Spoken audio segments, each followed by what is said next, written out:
Hello and welcome back to the Great Ace Attorney Chronicles. And we're still on the result from Naruhodo Yunosuke. So let's go back to where we were, namely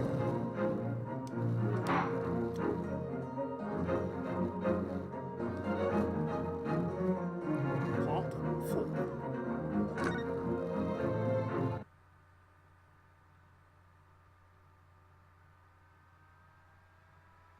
And the conclusion.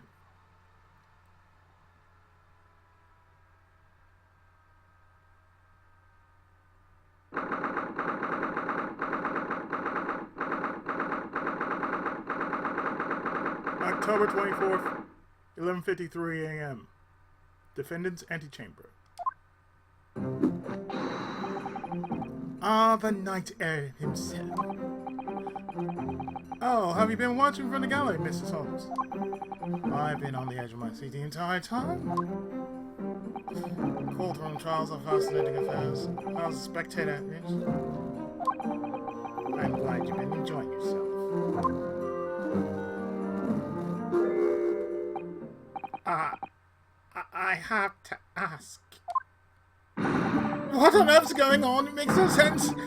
What's this professor business all about? He doesn't look like any professor I've never met before. Who even is he? Ah, of course. You were in Germany already 10 years ago. Yes, the professor. When I discovered he was the one who had been abducted, I sensed a foreboding stirred within me. But who knew the monster would come knocking at your door? My heartfelt sympathies! As it turns out, Herr von Zeeks is even more intimately tied to this case than any of us realize, isn't he? Yes, how true. His great friend from university in the dark. And now Waxwork of the killer who took his esteemed brother's life as against him. I imagine even the shrewd Mr. Reaper failed to foresee that kick in the teeth. Extraordinary! Well, my dear fellow, too thrilled that in front of the man. You make it sound deliberate. I can't help feeling that this professor case is really very puzzling. What particular moment? Well, there's Mr. Drebber, Dr. Shire, and Lord Von Zeeks. Seems that everybody in the trial has a link to the case somehow. Yes. In fact, I alone am not a member of the set. No, that leaves me as an empty set. No new section to any other. Excuse me.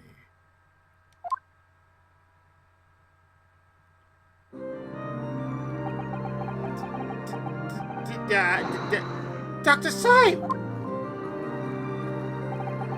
Ah, Dr. Courtney Syme, Nick Stevens. A good day to him. Hello, sons.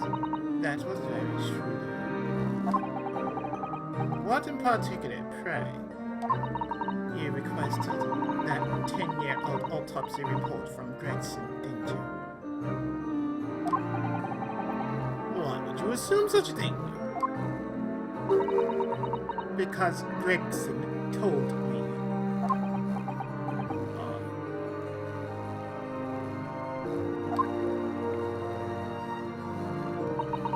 To think it's been 10 years.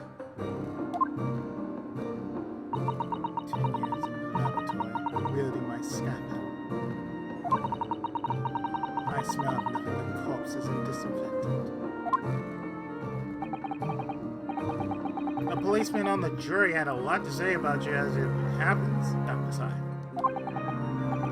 And I accused you of being complicit in what happened.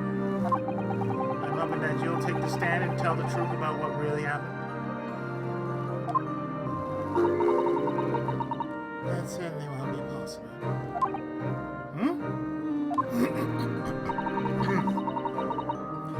Lord Von Zix won't be summoning me as a witness. Lord Strongheart has forbidden it. Lord Strongheart? The Pandora's box you wrote along about is the Professor case. But please don't make the mistake of thinking you'll get any information about it out of me. But attempting to hide from the truth, that's cowardice! I've always fought crime in the way I see fit. I'm no prince. No. And that's all I came here to say. So, good day to you.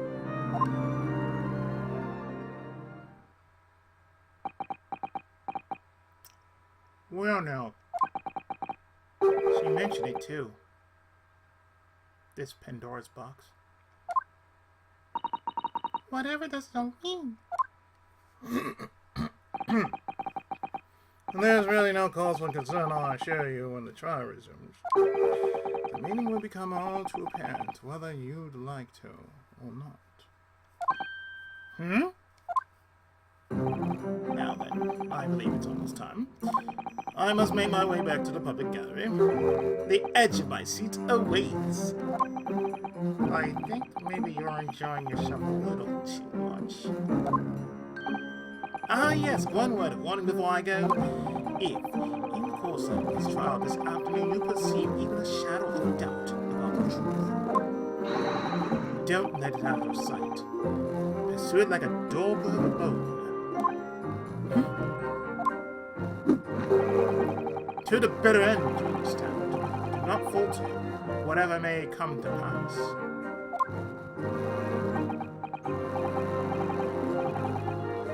Alright, I understand. Thank you. Good. I shall make myself scarce then. I bet you have karma here, so I shall be gnawing on that as you know yet the truth. Soul's carol. Did that warning from Mr. Sums really mean it?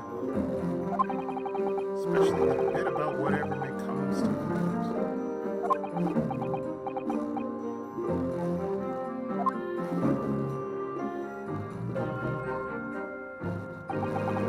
It's time for the final chapter.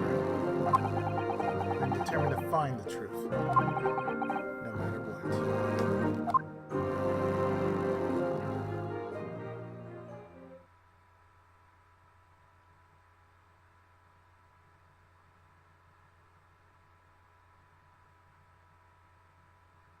And so it has come to this. The conclusion of this case. And we're halfway through. 12:40 p.m. inside the courtroom.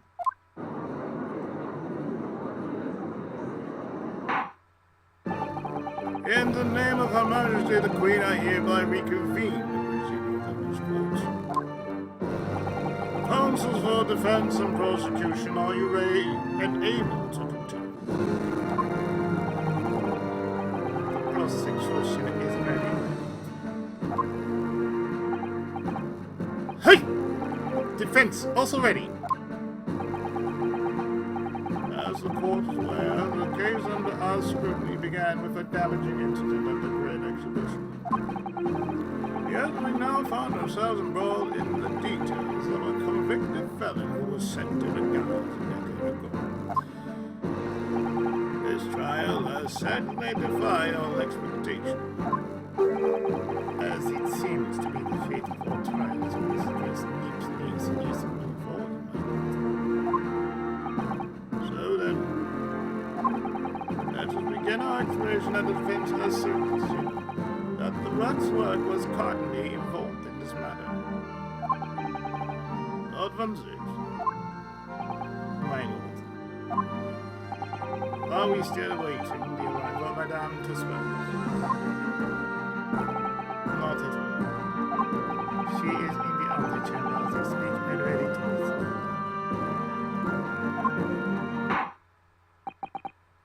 Very well.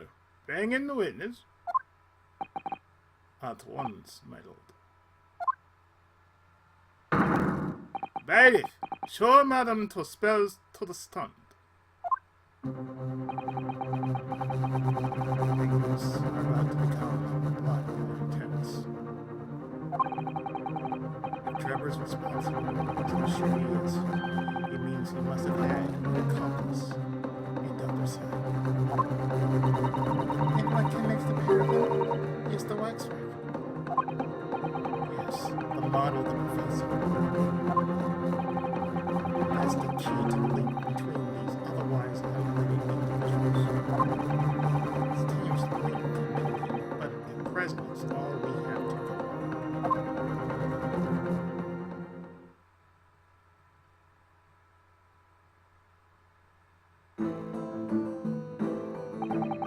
State your name and occupation for the court, please. My name is Madam Esmeralda Trespass. I am a waxwork artist and the proprietress of the Madame Tussauds Museum of Waxwork. You will have to pardon me for walking as I testify. My new exhibit must open very soon.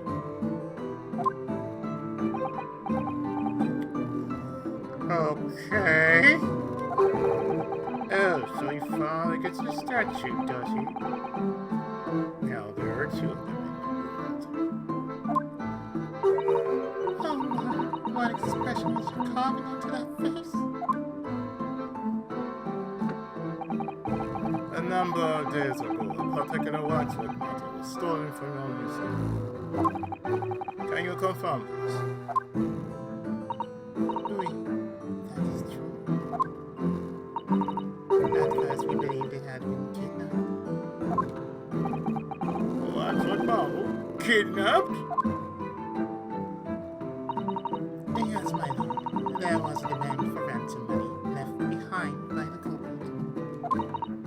However, according to what I've just been told outside the courtroom, that was not the true reason. I understand it was utilized as a substitute for the body of a murder victim. At present, that is no more than conjecture proposed by the defense. This is the victim of the case in question, Mr. O'Dellsman.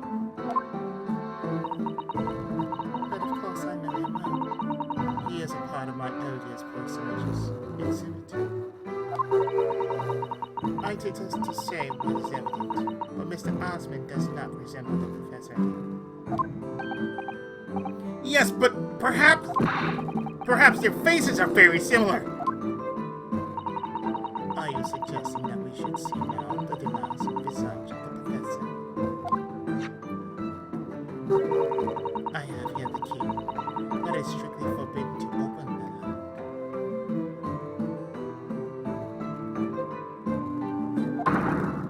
lock. This is absurd. Pardon? I do not know what face you've carved into your fancy figure beneath that mask. But clearly it won't be that of the actual killer.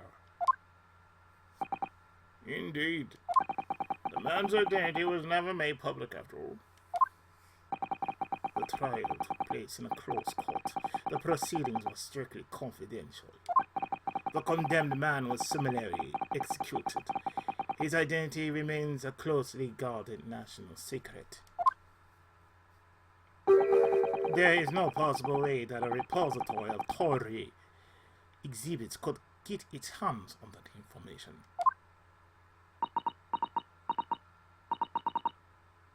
Que Domas? 'Twould seem you are unaware of the Despair's principles. What principles? The family Tussauds has always prided itself on sculpting its models à la perfection. Every detail, including the visage, is fashioned with complete fidelity. Et voilà, our principles. There is is a well-known legend about the two spells waxworks from the time of the French Revolution. A member of the two spells family is said to have made a waxwork of the queen who was executed. That is true. 'Twas a century ago. I believe the queen's face was carved in the minutes following her death, actually, at the guillotine site. You are correct. The matter is on display still today in the House of Horrors. Rita's spells will stop at nothing to obtain a faithful replica of our statue. It did be a somewhat disturbing tenacity of purpose. It is the only way to obtain a truly lifelike representation of the subject. And it has been my family's secret for generations. Do you mean to say that beneath that mask? The truth is Sergeant the Killer's name. It's ludicrous. It's out of the question! The professor spread terror throughout the great meeting. As a result, Madame Tuspel's special exhibit remains extremely popular even today. The killer, emerging from his own grave. It is a sight to behold. You should come. Where? I think, madam, it would be beneficial to hear your formal testimony on this matter. You explain every detail of this macabre model and your personal involvement in its creation. With pleasure.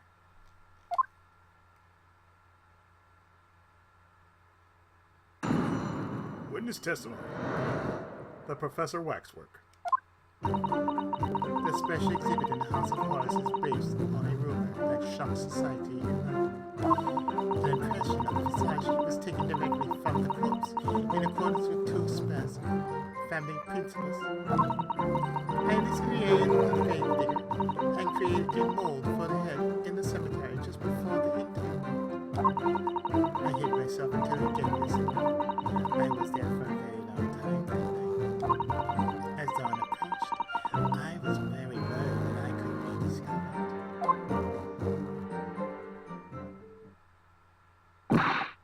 The grave diggers? The man sanctioned this? I would do all that is necessary to achieve the true resemblance my family is celebrated for. Nobody else knew. Only the gravedigger. What harm did he do, So you truly saw it. The face of that monster.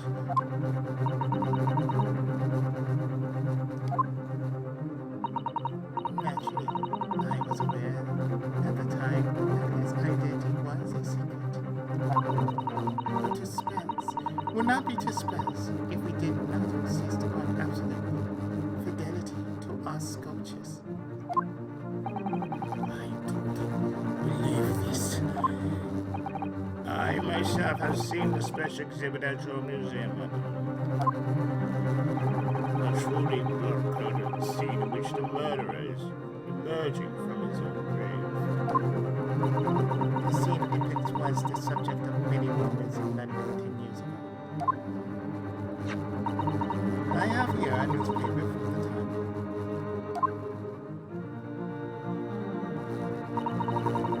The special exhibit was based upon the picture in this article.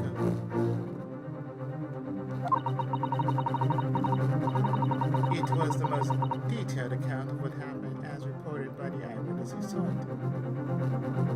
Oh, the asthma. And we get the 10-year-old article. A newspaper article recounting the tale of an eyewitness to the alleged resurrection of the professor from his grave on the night of his execution.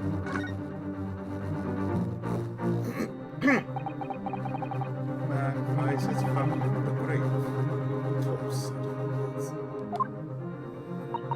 The public enjoy absurdity books here. That is why I reproduced the scene as carefully as possible in my bits of waxwork from that exhibit that was stolen some days before the incident at the great exhibit, wasn't it? That is correct. The professor you see before you is here. Most puzzling. Counsel for defense, proceed with the cross-examination. This waxwork links trapped on Dr. Side. There has to be some reason for that, which hasn't yet come to light. Find it. Get to the bottom of what really happened. Prove that Dr. Side and Trevor were in on this crime together.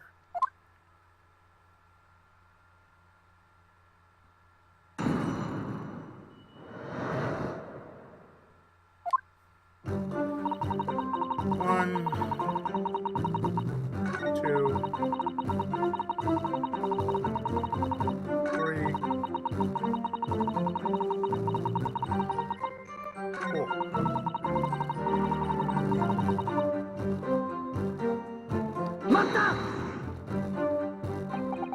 You were there longer than you expected to be. I had some difficulties in capturing the subject's form correctly. As I removed the mask, the mouth of the cadaver fell open and I had some problems with the chin. Let me read that. As I removed the mask, the mouth of the cadaver fell open and I had some problems with the chin. Dare I ask? The man had been dead for a short while already, you see. His muscles were relaxing, and consequently his chin would not align itself correctly. Oh dear, what a horrible thought. Under normal circumstances, I would have an assistant with me. However, that night I was alone, and as a consequence, I missed my third window time. What do you mean? When I take the impression of the visage of a cadaver, I always wait until 3 hours after death. Why 3 hours? That amount of time is significant? It is because of rigor mortis. A rigor mortis? It's a name given to a phenomenon that occurs in recently deceased bodies. As a rule, 3 hours post-death, the muscles in the body begin to stiffen. By approximately 10 hours post-death, the entire body is completely rigid and inflexible. And then from that point on, the muscles slowly start to revert to their relaxed state. The effect is often used to estimate the time of death when a body is discovered. Sit down, gun robot.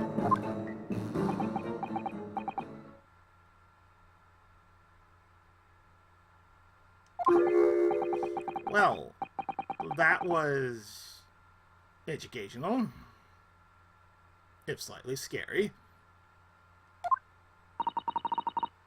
As the mademoiselle says, rigor mortis commences 3 hours after death, and it starts in the jaw. I see. So that's why you wait. Before that time, the mouth falls open, and it is very difficult to do my work. It's getting hard for me to do my work with all this talk of corpses. What is that information the court just heard from Adam to spells? Yeah, it's significant. The information about rigor mortis that you just shared with us. Would you mind including it in your formal testimony? I believe it could be significant, you see. Of course, I do not mind at all. I can't help feeling that after this latest time, the atmosphere in this courtroom has become extremely grave. This is no time for jokes,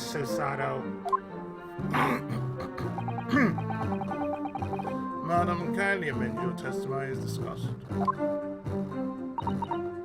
Yes, sir.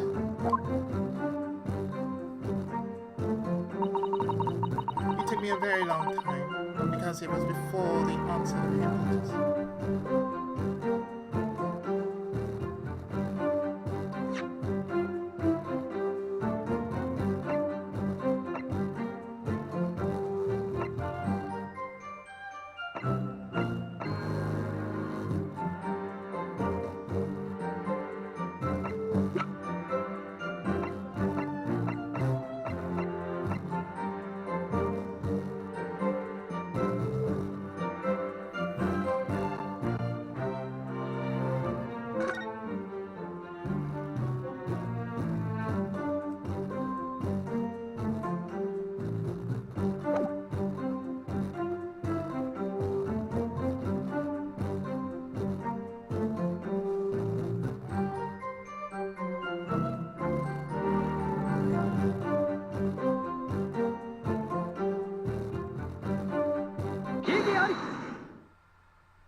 Madam Tisbels, I have here an autopsy report that was filed 10 years ago now.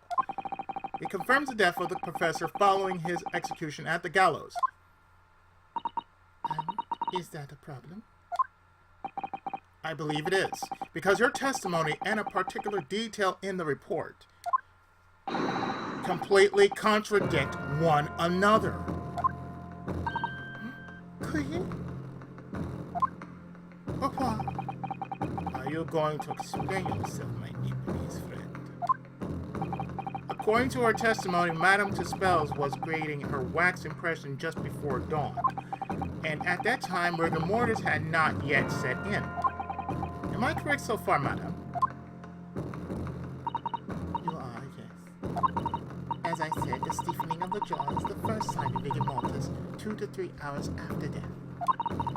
But the man's chin was empty, so he cannot have been dead for a long time. But on the other hand, if you look at Dr. Tsai's report, it quite clearly states the following. Death by hanging confirmed at midnight, June 17th.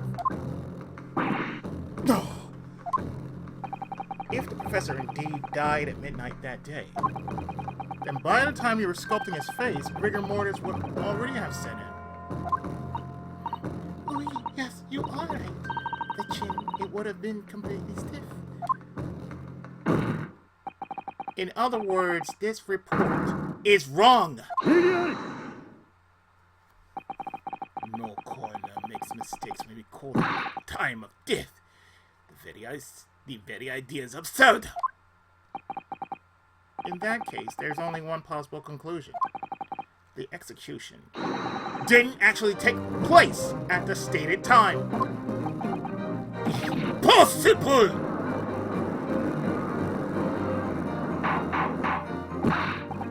Hold up! Counsel, this is beyond folly. Do you indict the author of the report, Dr. Tsai, that you also implicate members of the staff at Berkeley Prison where the execution took place? Aye! Extraordinary! Not that I... My learned friend appears to have overlooked one very crucial fact. What fact? The professor died that night without question. He did. Of course he did. I moved the man's limp jaw with my own hands. There was a... Yes, the professor died that night. But what if he didn't die at the gallows? Didn't die at... How you see? What are you... Exactly how you suggesting didn't happen in that case?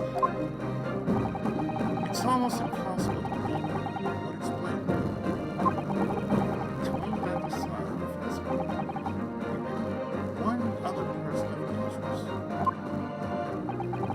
I have evidence that will explain exactly what I'm suggesting happened that night. Counsel, present the evidence at once. The evidence that allegedly explains what really happened that night at the professor's execution. Well, let's take a look at this, shall we?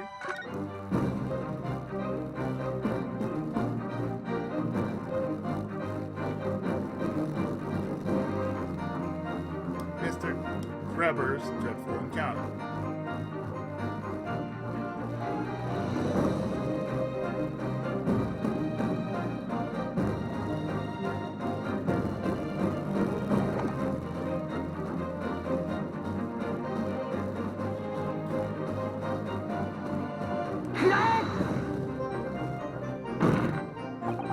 What happened that night is written very plainly in this newspaper article. Executed criminal returns in the dead of night at local cemetery. You're suggesting it was a corpse coming back from the dead? No! Well, if this article is to be believed, yes. The professor, assumed dead following his execution, emerged from his grave and was killed again. Don't be a fool. That's simply rumor published by the gutter press. Can you be certain of that? Are you serious? The point is, as the article says, there's a witness to what happened. My word, yes indeed. My leg. The young man was stolen into the cemetery by chance that night. Of course, there was a witness. The story didn't write itself, but obviously the man made it all up. And in any case, it was 10 years ago now. There would surely be no hope of finding him. On the contrary, my lord, we all know this witness well. What? Are you suggesting, Counsel, that you've identified the person in question? That you know who claims to have seen these utterly incredible events take place? Hey! In fact, you could say he's right here before my very eyes. You will substantiate your latest claim. Now then, don't you? Who is the alleged witness of the staggering scene from the cemetery 10 years ago?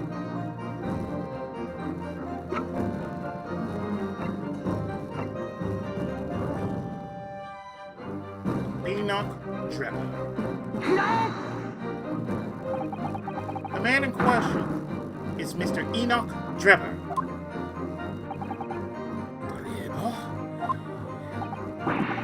The previous witness? The special exhibit in the House of Horrors at Madame Tussauds Museum of Waxwork recreates that decade-old scene in great detail.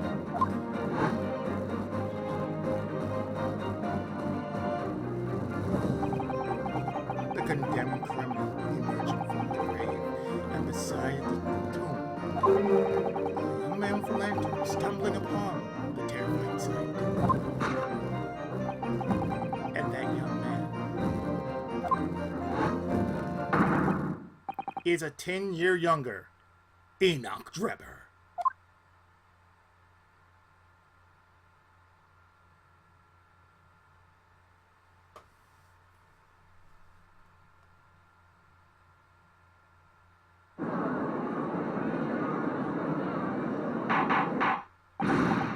Order! Order!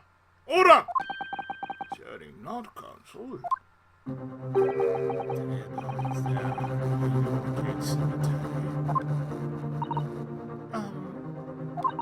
What is all this talk about, Mr. Drebber? Is the name significant? Of course. Yes, it's extremely significant, madam. To your situation as well. What situation? The theft of the Professor Waxwork from your museum some days ago was perpetrated by the very same man. But that would mean...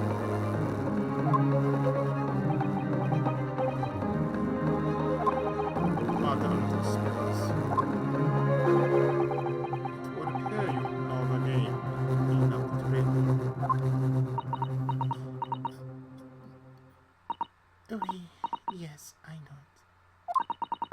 but from long ago in the past. What? Oh my. Good gracious! Explain yourself. Tell us everything you know. Yes, of course.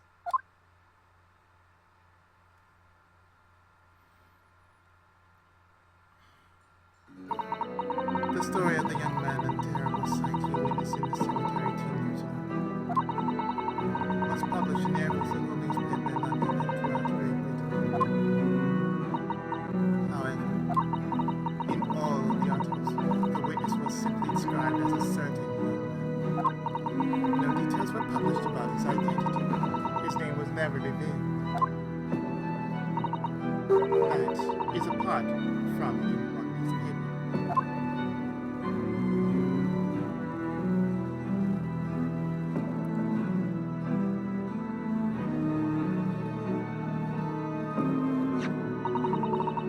The Daily Times. It is a paper from which comes the article I have already shown. You're saying that his full name was only publicized in that article? Goodness me, yes, here it is. The university student experienced this shocking event is Mr. Enoch Trevor, a disciple of science at the University of London, and a resident of its student dorm. Unbelievable! When I read the article, I went to meet with him. This discovery of the condemned criminal coming back to life in a cemetery in the dead of night would make a perfect exhibit for my house of horrors, whether it was the truth or not.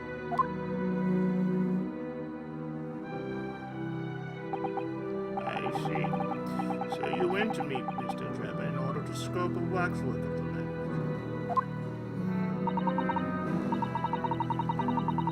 Exactement. He was studying science at the University of London in those days. He was just a poor student. Nobody wanted him.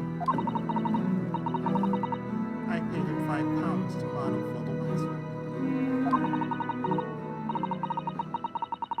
And since that time, it has been in my museum to recreate the scene of terror from the cemetery.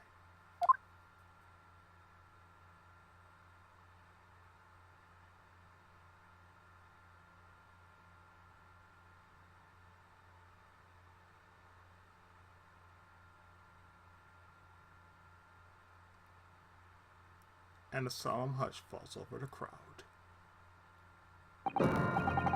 So 10 years ago, a young man appealed to the public about an extraordinary event he witnessed. A criminal who had been put to death, re-emerging from his grave in the middle of the night. The public treated his claim as nothing more than an amusing anecdote. That was soon forgotten.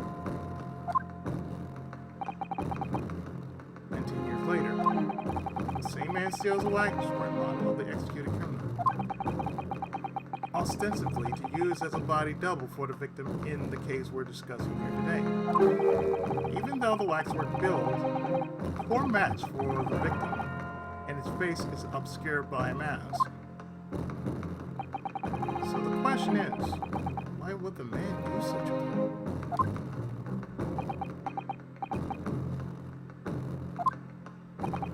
Which brings us to 3 days ago, when the birdcage crashed into the Crystal Tower. The birdcage had, in fact, contained not the body of Mr. Osmond, but that same waxwork. The coroner from Scotland Yard who investigated Dr. Sine would have noticed immediately. Yet she submitted this autopsy report for the victim, which the court had seen earlier. Because the waxwork of that offense is that it was saying. Dr. Sy put her name to a document confirming the death of a condemned criminal who was still alive. A criminal whose apparent resurrection was witnessed by Mr. Drebber. But that misconduct was a deadly secret the coroner would do anything to protect. which is precisely why Mr. Drebber used that particular waxwork as the body double. Ugh!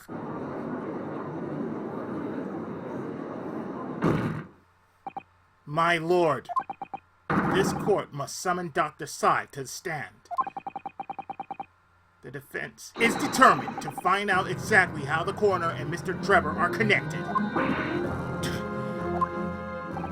But according to the missive I received this morning through the prosecutor's office, Dr. Sy was unable to participate in the proceedings. Is that not the case?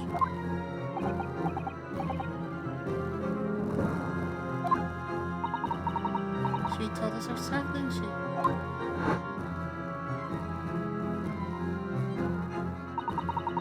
Lord Van Zieks won't be sending me as witness.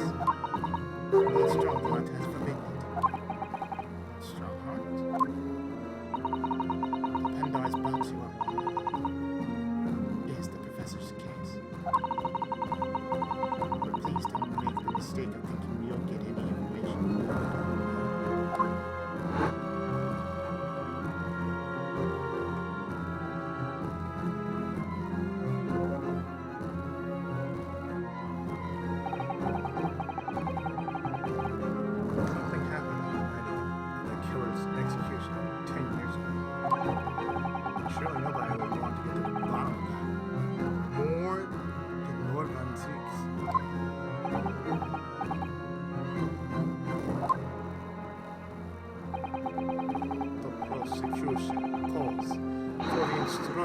In that missive to be scrapped. But Lord Van Zieks, the missive was issued from the Lord Chief Justice's office. The assigned prosecutor has the final say on policy in any particular trial. In other words, me. Yes! Let Enoch Drebber and Dr. Sy both take the stand together.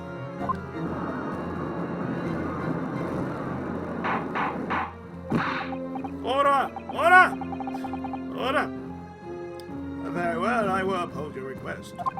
Native, send a subpoena with immediate effect addressed to Dr. Sy by the forensic investigation team. The woman is compelled to attend on Her Majesty's orders.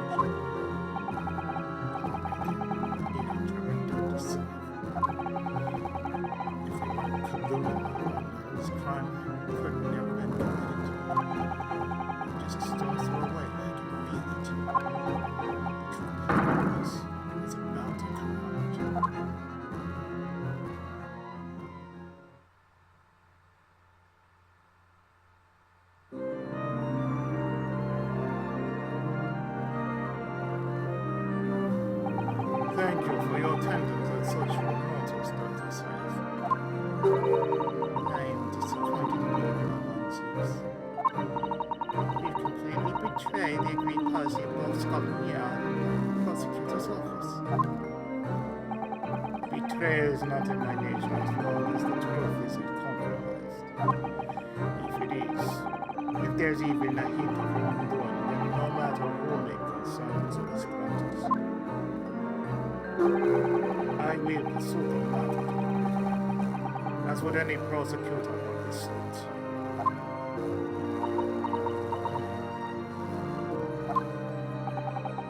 Mr. Drebber, you took the victim's life by means of a machine that you constructed in your workshop.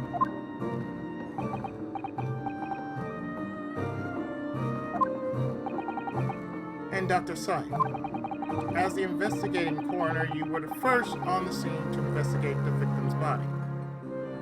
To examine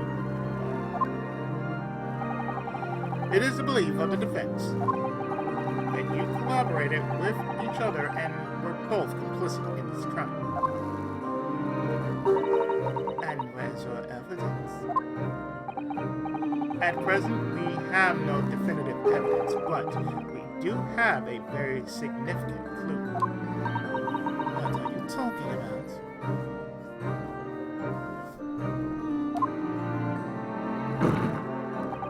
I'm talking, of course, about the waxwork. The model of the killer known as the Professor, who was sentenced to death 10 years ago. You don't need to tell me. I witnessed the man's execution with my own eyes and officially pronounced him dead. That remains to be seen. Is that so? According to newspaper reports from the time on the night following his execution, the killer came back to life.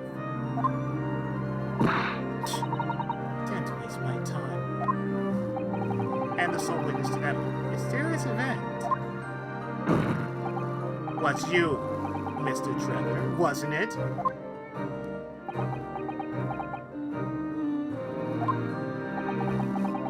If what you saw in the graveyard that night 10 years ago wasn't some chilling fiction but reality, it would make you privy to a very great secret of darkness. A secret so profound, it could compel the coroner to agree to collaborate in your evil scheme and plot.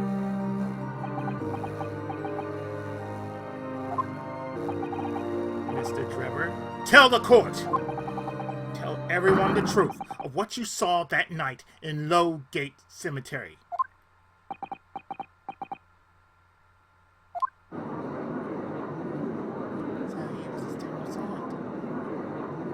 The resemblance actually catch him with the man and Madame Dispense away.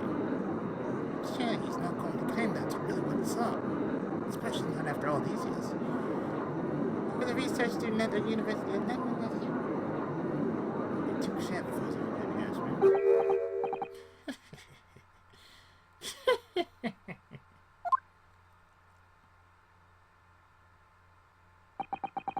What an interesting twist. When at the time not one person would take this seriously. Yet now here we are, 10 years later, and suddenly my story matters, and in a court of law too.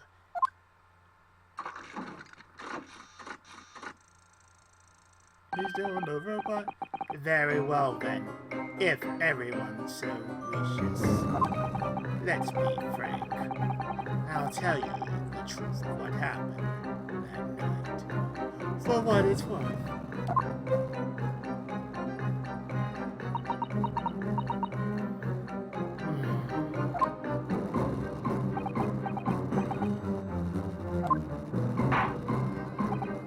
So, Mr. Trevor, your testimony, please, about the events of that night 10 years ago. You will tell the court exactly what you stumbled across in Lowgate Cemetery. Yes, of course, as you wish.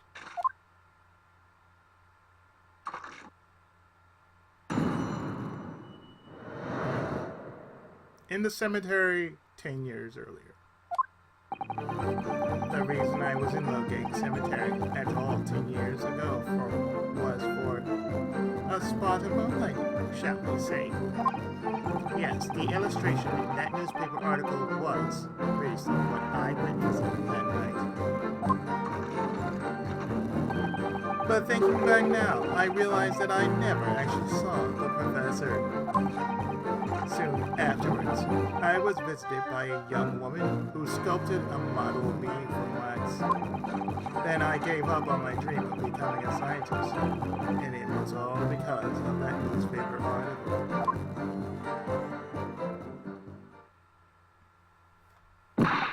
Wait a minute. You're claiming you didn't actually see the professor now? Of course, you'd have to have a screw loose if you believed a corpse could come back from the dead. Yeah. So you're saying this article... Not worth the paper it's printed on. I think that will describe it perfectly, yes. If the details in the article aren't true, it nullifies your argument for why Mr. Trevor and Dr. Sy would have been working together. So you're disgracing yourself to cripple my argument? Tell me, witness. You claim to have been in the cemetery on some auxiliary business. Can you elaborate?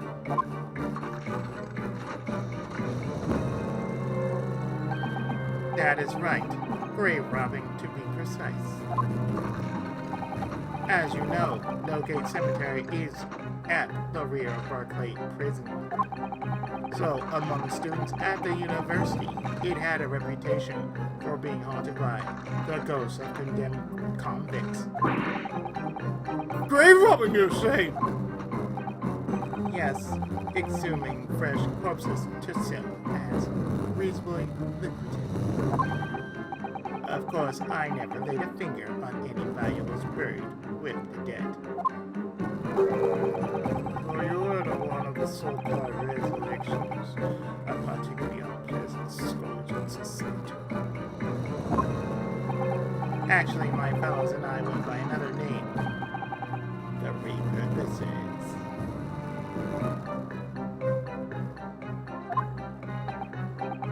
That is quite beyond the pale. You wouldn't fight divine retribution, sir.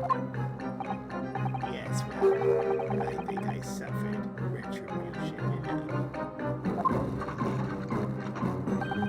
The Daily Circus eventually unearthed my name and put it in print. It caused me a great many headaches. In the end, I had to leave the university. That was the only paper with a bad grade to identify me unambiguously, I might add. I see. Out of interest. Who drew the illustration for this article? Ah, yes, that was the reporter who exposed me. He sketched that right in front of me as I described the scene.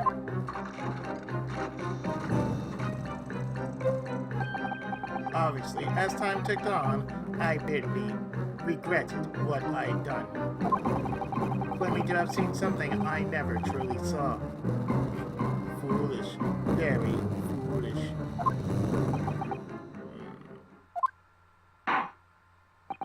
Well, counsel for defense, you may proceed to the cross-examination now. At once, my lord.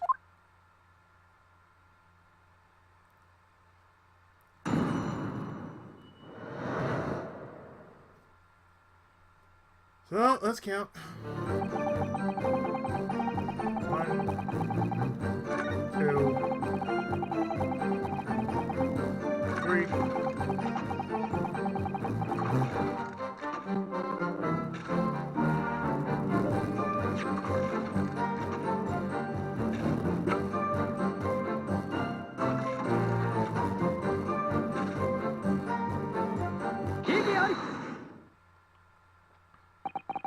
Sorry, Mr. Trevor, but I don't believe that. Don't believe what? You don't believe the hype? Your latest claim. You did see the professor on that night 10 years ago.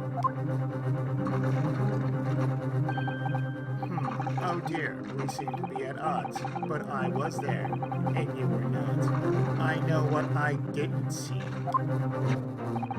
The illustration with this article was drawn based upon what you told the journalist that you witnessed. A figure emerging from a tomb, wearing an iron mask. Yes, being the kid I was tried 10 years ago. It was decided in the close court's ruling that the man would well multiply his identity. It wasn't to be removed, even during his execution and subsequent burial. Not even the prison warden could see the man's face. And obviously, the vision of this mask was not public knowledge. So, Mr. Trevor, as you just heard, a lowly student of the University of London certainly wouldn't have known about the condemned man's mask. So unless you actually seen the professor that night, it's inconceivable that the artist would have included the mask in that illustration.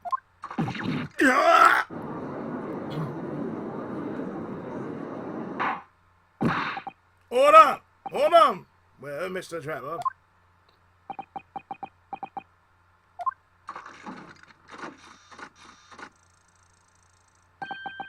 It is a vile scene, isn't it? If you look closely.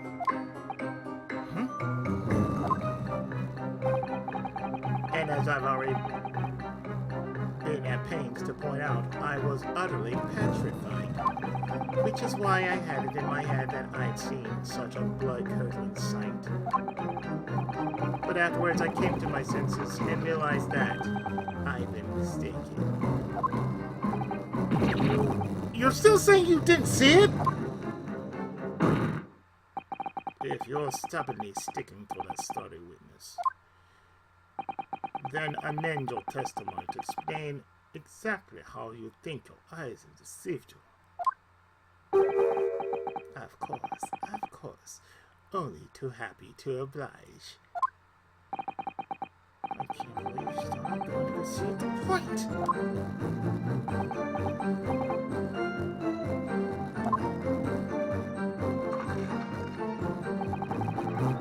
What I in fact was a fellow grave robber. A fellow grave robber? What are you talking about? Well, it was Izzy in the cemetery that night. Other body snatchers went Of course, when I saw him emerge from the hole, he dug my heart very near stopped. So that's the terrifying sight I actually saw, you see. You're claiming it was just another story that we made conspicuous business as yourself. Many of the medical students wear masks to protect themselves from bacteria during dissections.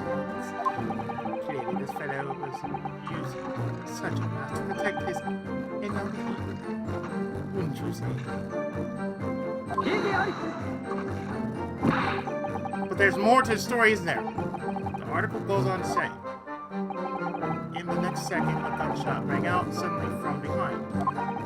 The bullet pierced the resurrected man's chest, whose breath then stilled once more. We might assume that the sexton discovered the miscreant's revenge and fired upon one of them. If a gravedigger had shot someone in a cemetery, I think it might have been rather big news, my lord. Yes. I can only assume there was an impression bolted on later by the reporter.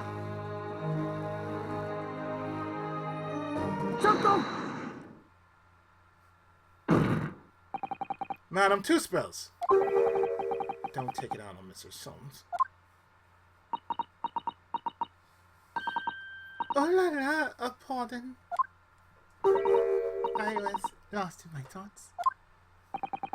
Would it be fair to say that Mr. Trevor's last remark was significant to you in some way? I thought it was a little strange, that is all. How Monsieur de Revere proclaimed this. If you don't mind me saying, madame, what are you talking about? Well, when I met you 10 years ago at your university dormitory, you recounted to me about your adventures in the cemetery, including the gunshot. Stop! You might want to watch your tongue, you know. Have a care, Trevor. That's no way to speak to a lady. Please, madam, 2 spells. Carry on. Of course. According to what Monsieur de Revere told me at the time, he did hear a gunshot from behind him and the bullet hit the condemned man. I said nothing of the sort! Very explicit about the details. About the mask and the figure blood that spattered over you when he was shot. Enough! Shut up, woman! You're making all this up! That will do! Mr. Treble. Yes. You refute the account just given by Madame Tussauds.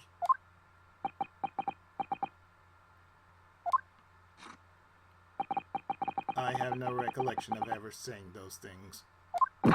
Come on! Do you really expect us to believe you? Control yourself, counsel.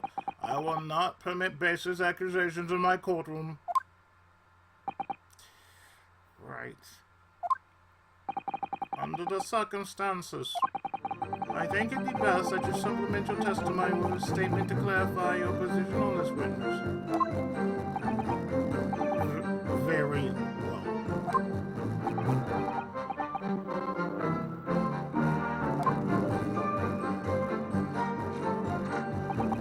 There was no gunshot from behind me at all, nor any spattering blood.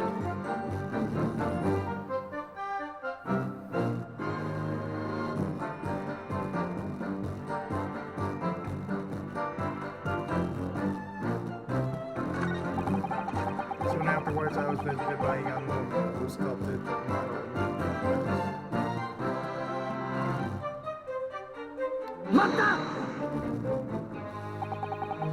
The young woman being Madame Tussauds, of course. Precisely. I must say I didn't expect to run into her like this 10 years later. As I explained, I knew my name of Kunio-kun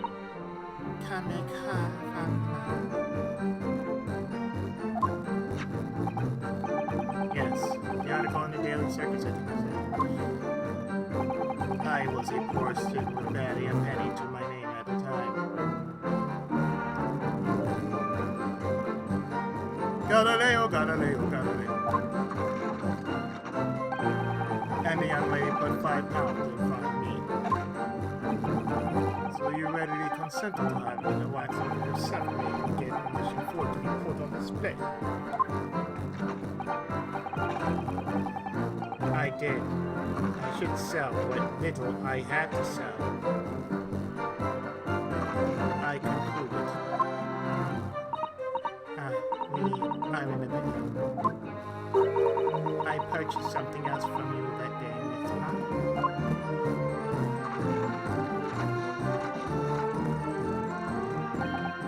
Did you? I cannot say I remember. What was it, Mother? He's coming.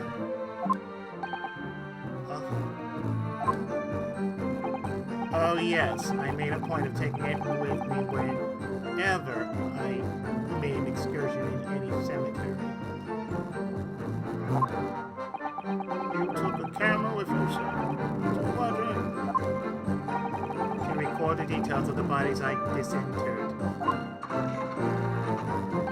But I had no intention of ever visiting a graveyard again after that night.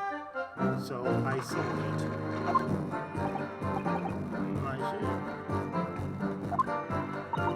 Nice to have you, monsieur. It is part of the special exhibit in my household quarters. I am very meticulous about such details. It is the Tussauds way. It seems then that this is the very camera Mr. Trevor took with him to locate some material on the night of question. Yes, interesting. The details have been updated in the camera. The actual camera that Mr. Dribber had with him 10 years ago when he went grave robbing.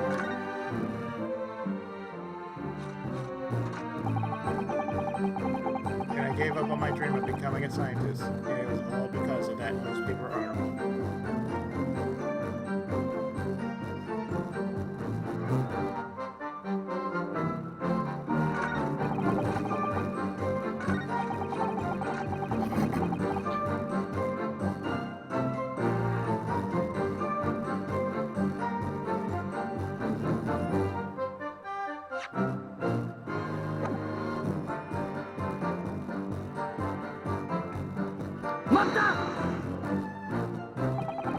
Yeah, Madame Tispels has testified that you told her about both of those details.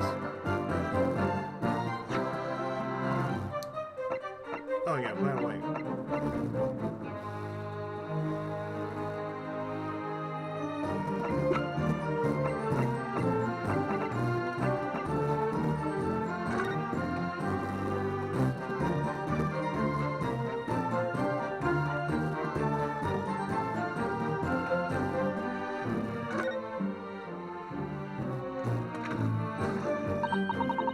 What a wonderful machine. You really love contraptions like this, don't you? Oh yes, anything mechanical I find absolutely irresistible. Almost irresistible, surely. Well, whenever I see a pocket watch, for example, I can't help myself. I simply have to take it apart. She's a tinkerer. That's, work. Yes, Father tells the time might have rumbling on his stomach now. He's given up having a watch. Or Professor Mikoto.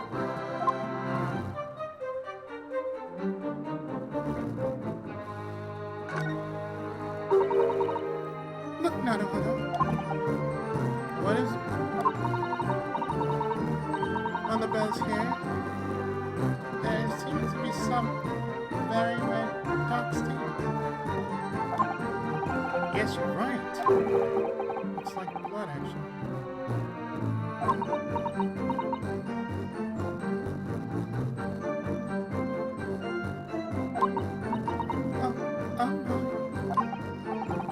I'm sure it's not what you're thinking.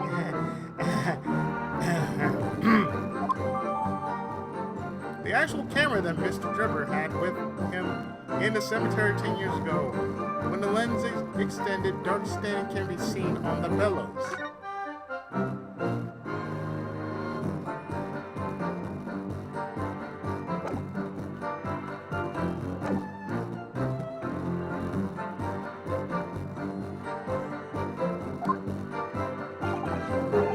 Not true.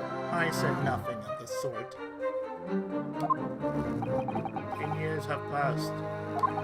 Without material evidence to the contrary, no grounds of question will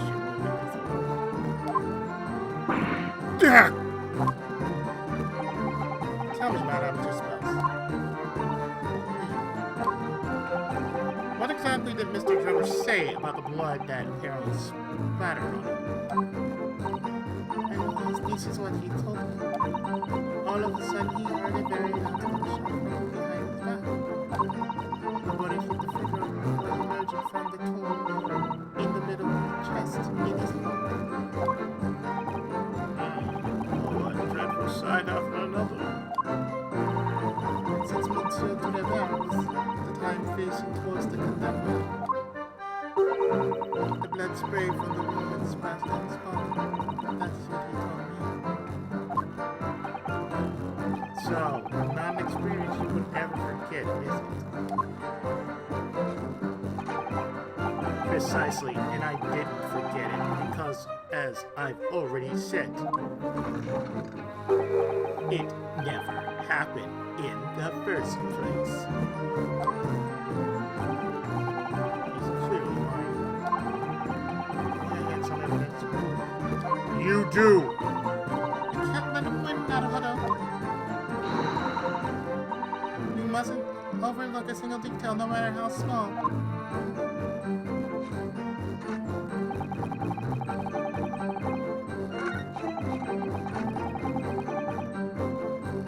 Ah, but sir. But sir. But sir.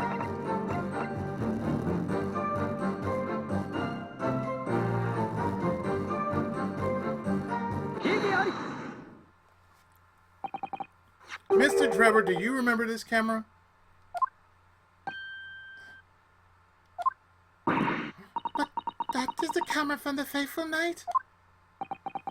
Yes, we borrowed it from the House of Horrors.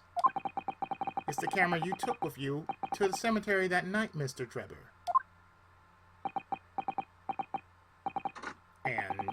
Is that supposed to be significant? This kind of camera is rarely seen in our homeland, so my colleague and I were keen to examine it closely. We noticed that the lens extends forward on the end of some bellows. Like this. What is that? There, just on the bellows. It looks like a red stain. Ugh! That's right. It's a rather conspicuous mark here on the bellows, in fact. Good Lord, are you suggesting? Yes, my lord. It would appear to be a spatter of blood. Something that could be confirmed with a simple chemical test. Is that right, Dr. Stein? It would appear to be difficult to determine if it was human blood and not the blood of some animal. But yes, to test whether or not it's blood and oil is simple. I propose that Madame Dispel's testimony was correct. And that on the night in question 10 years ago, you were spattered with blood from the gunshot wound. Well, And that furthermore, you really did witness the condemned professor emerging from his tomb.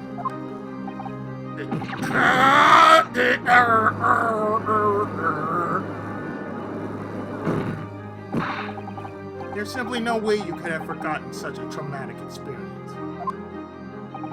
In other words, the only explanation is that you're trying to hide the fact that you saw the professor that night.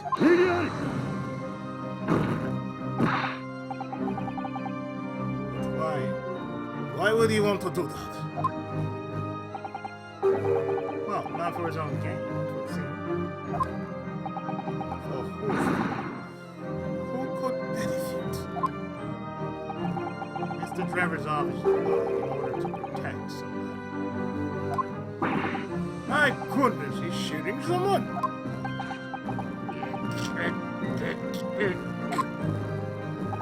Yes, my lord, and clearly. It's someone who doesn't want the truth about the professor coming back to life to be exposed. Well, counsel, who is it then? Who is this witness trying to protect by lying about what he saw that night? We're looking dead at her.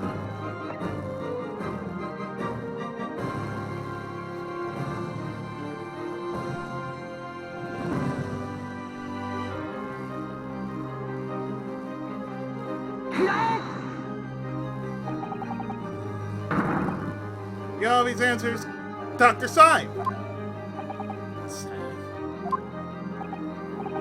Whatever do you mean?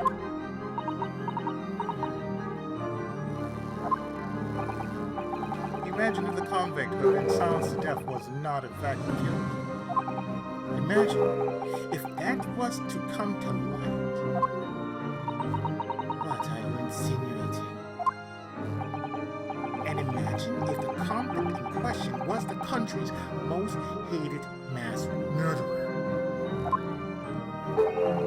If it was the professor, that would be an unprecedented scandal. This is beyond the truth. Need I point out that the dead cannot come back to life? What are you suggesting would mean that the execution never actually happened? Yes, that's exactly what it means. Once a man is sentenced to the gallows, he hangs. No one could escape, not in Great Britain. But the fact is, there was a witness to the fact that the man did escape his hanging. Is that very true, counsel? The implications of misconduct would not stop at the surprising corner. It would taint the honor of the entire judiciary from the ground up.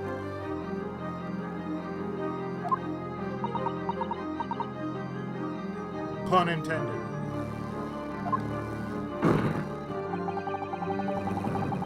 exactly because of these monumental repercussions that Dr. Sai will consent to any demand made of her by someone who threatened to expose the secret, even if that meant being complicit in a crime.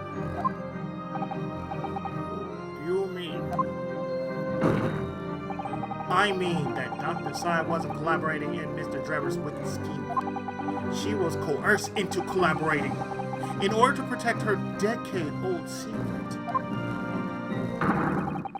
She switched the body of Mr. Osmond with the waxwork model and fabricated the autopsy report. Ah!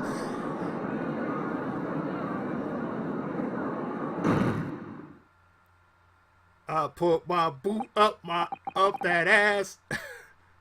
Lot Van Six. He put the boot up. Oh shit.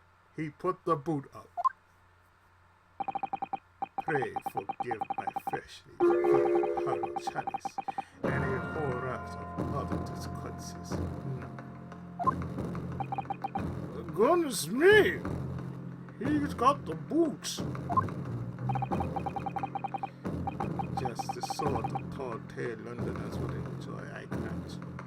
An executed killer from rising from again, scorpion cover-up, conspiracy at the highest levels. So let me ask you one thing. What's that? If the condemned man really did emerge from his tomb, that might only to be shot in the chest.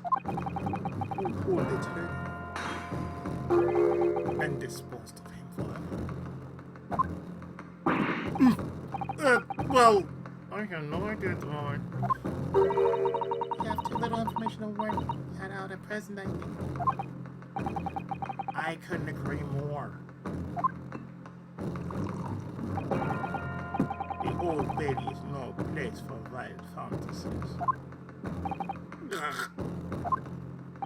And have you considered this, my learned Vietnamese friend? Considered what? Do you realize what a dangerous endeavor it would be to press this woman into such criminal activity? It's tantamount to declaring war on the entire British police force and judiciary.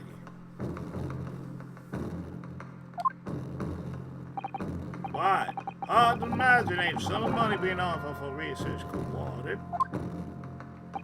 To rely on some stage deception when so much is at stake would be madness.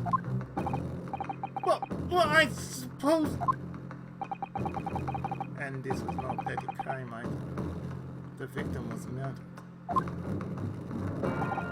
A man who had already invested money in the venture will be instrumental in future profits too. Yes, I had no reason to kill Mr. Osmond at all.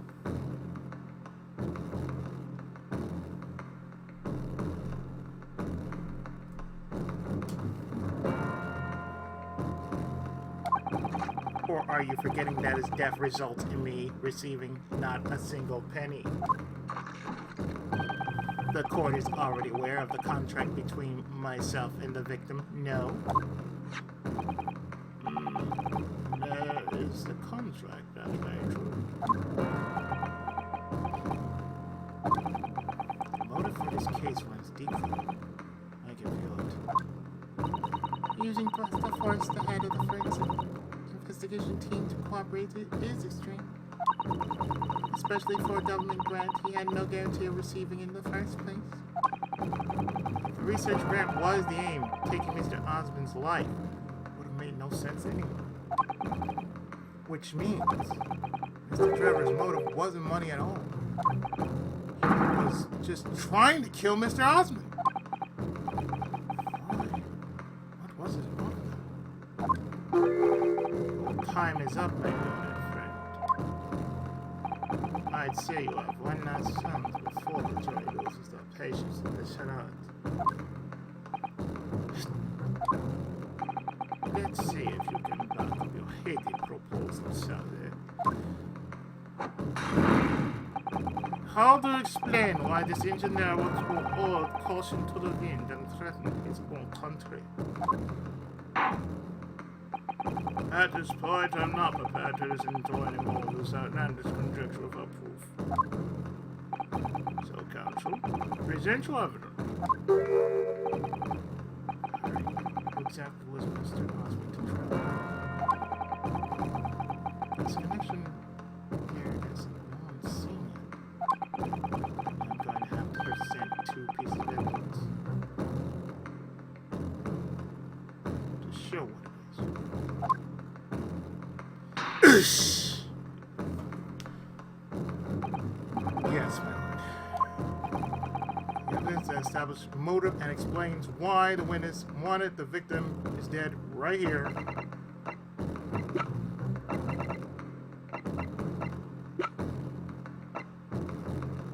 In the contract.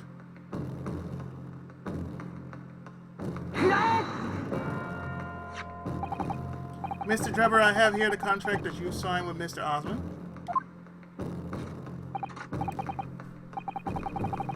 Yes, that's right. The very document, in fact. That proves I had no reason to kill the man. No, I'm afraid not.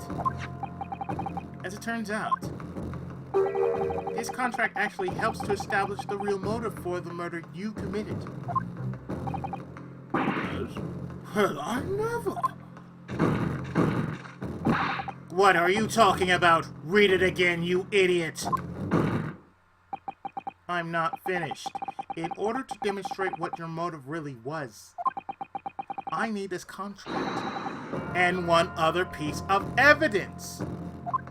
What other evidence? Counsel, you will present your supplementary evidence without delay. The evidence which when cross-referenced with the contract, established motive for the deed. Yes, right here.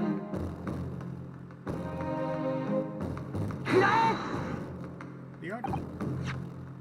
It's this newspaper article, my lord. That was written 10 years ago. Every detail has been examined already. What can it possibly tell us? That drivel should never have been written. It's typical gutter press nonsense. That means nothing. But there's something significant that this newspaper and article and the contract have in common. Really? And it's that common link that shows very clearly why you were determined to kill Mr. Odie Osmond. It seems that if Amsa's uncovered something the rest of us missed. So, my good friend, point out to what these 2 pieces of evidence have in common. Where exactly is the link in this newspaper article in contract?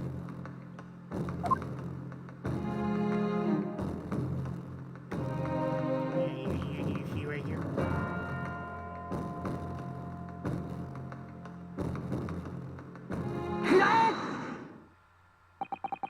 What these 2 pieces of evidence have in common is the signature. A signature? The signature on the illustration that accompanies the 10-year-old article and the signature on the contract belong to the same person. What?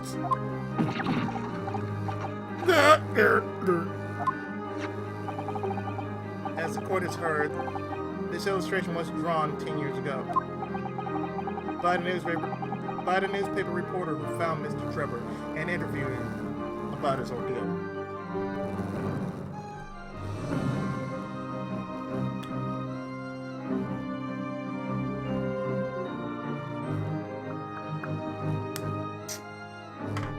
Lips are getting dry.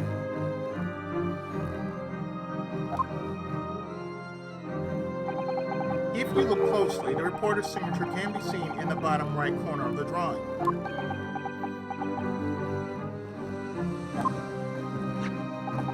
And if you look at the contract here, which was signed between the witness and victim last year, you can clearly see Mr. Osmond's signature at the bottom.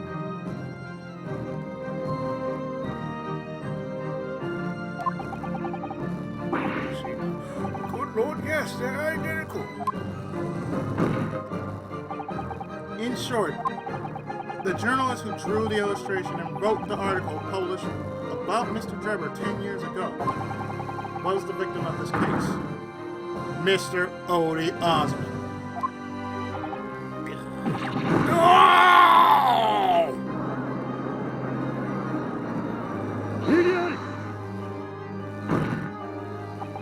But explain to the court why.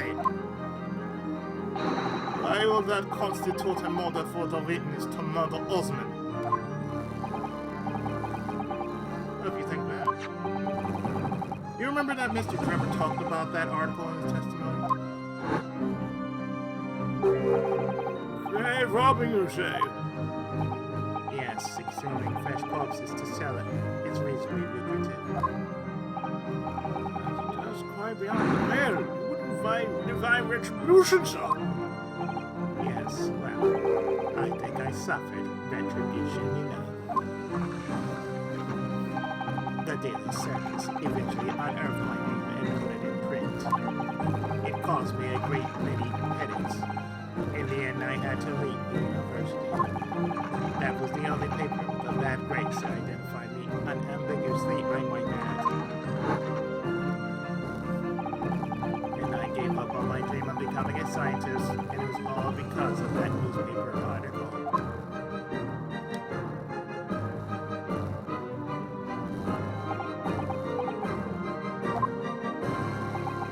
At the time, you were a student of the University of London who dreamt of becoming a scientist. However, this single newspaper article changed your entire life. So Mr. Osmond used to be a newspaper journalist. He did well. In fact, his livelihood revealed that Osmond managed to position himself at the heart of his criminal network, thanks to many dubious connections he made during his time as a reporter.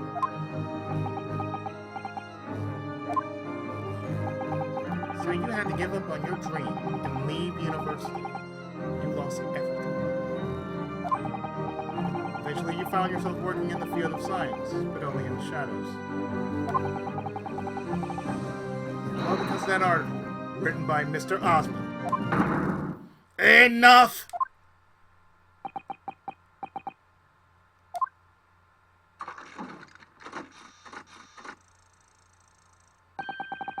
Stop this endless drivel about my life.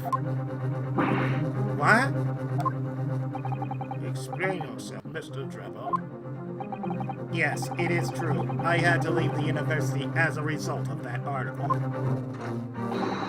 But it was just the straw that broke the camel's back. What do you mean? Almost every student of science in the faculty was too poor to actually conduct any research. But they struggled on with their hypothesis anyway. We all did, only to have them taken by vultures. Sooner or later, you knew your ideas would be stolen and patented by some wretch or other after all. Making a name for yourself as a scientist in a climate like that was a miracle only a select few geniuses could ever hope to achieve. Personally, I wasn't one of those geniuses. Personally, I wasn't one of those geniuses, says hardly a wretch. Being forced out of the university because of Logate was the best thing that could have happened to me. Mr. Drebber, do you genuinely believe that? Of course I do. Who's better placed to know whether or not I possess a talent for science than me? I'm sorry to say, but your words don't ring true at all.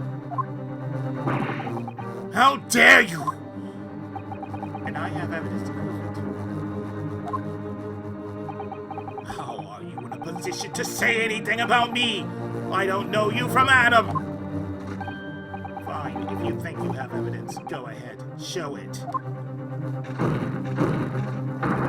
What could you possibly have to disprove that I was happy to leave university because I lacked talent? Here, sir. Do you remember this, Mr. Drebber? We found it at your workshop.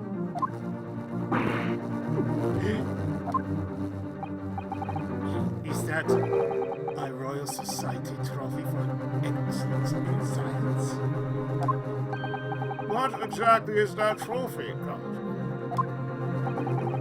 It's the greatest honor that can be bestowed on a young scientist.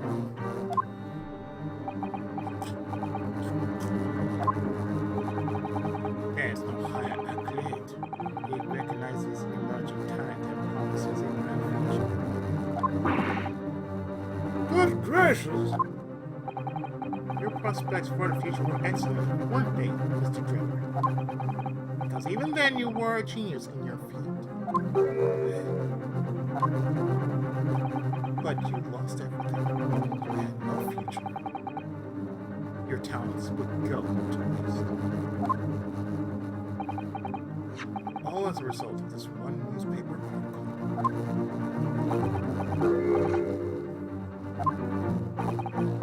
I don't know when you realize who Mr. Osborne was. And when it dawned on you that he was the same journalist who 10 years ago ruined your life. It's abundantly clear that you had no intention of forgiving the man.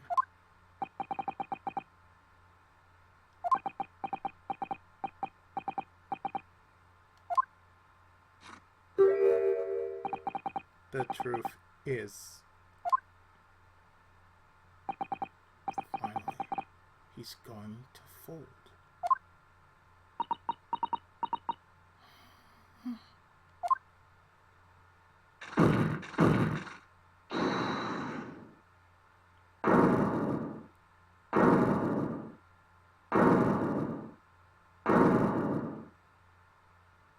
How late?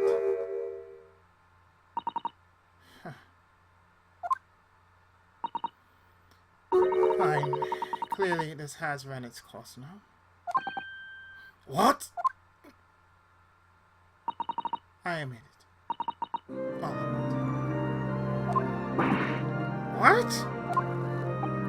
it. What? What are you doing? It's exactly as the Japanese man said.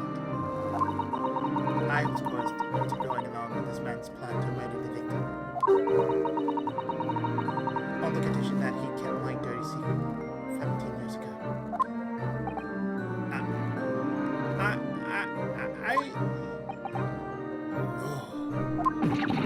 Good Lord!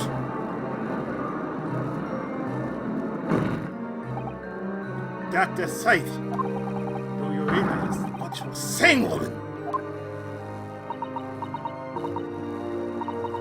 It's all true. That day.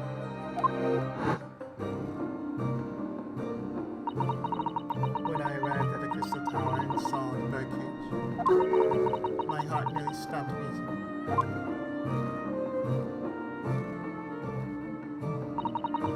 That memory from a decade ago that I had done my best to bury deep inside myself. It was the professor again, staring me in the face. And then before I had a chance to react, I noticed something else. There was a note tucked inside the model's jacket.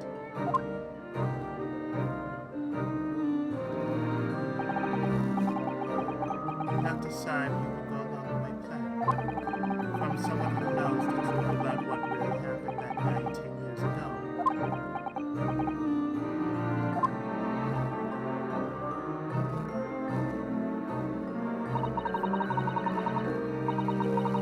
All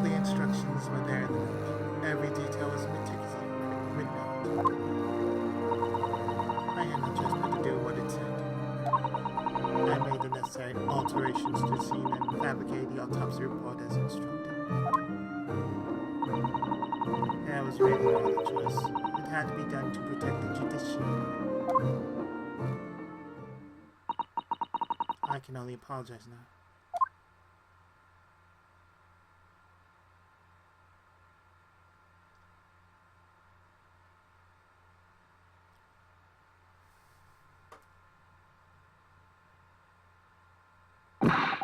Why on earth would you buckle now?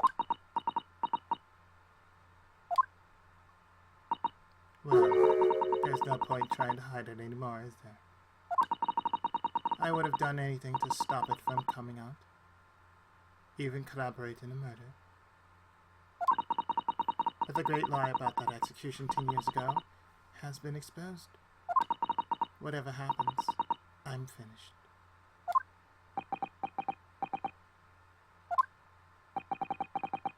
So then, Mr. Trevor, what do you say to that? Your accomplice has admitted everything.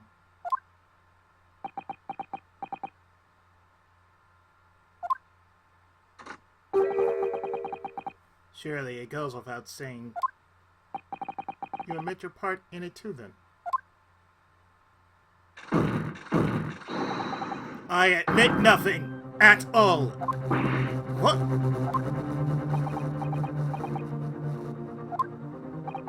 Have you forgotten that the kinesis machine was ripped to shreds by an explosion? Short of me admitting to it correctly, there's really no possible way for you to prove I did anything.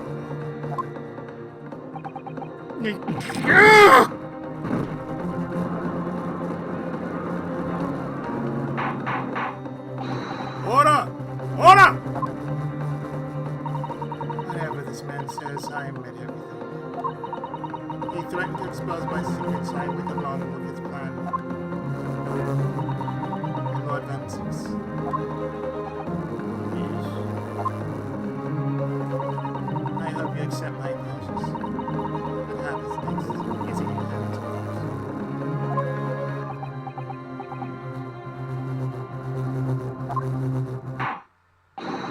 I've heard more than enough now.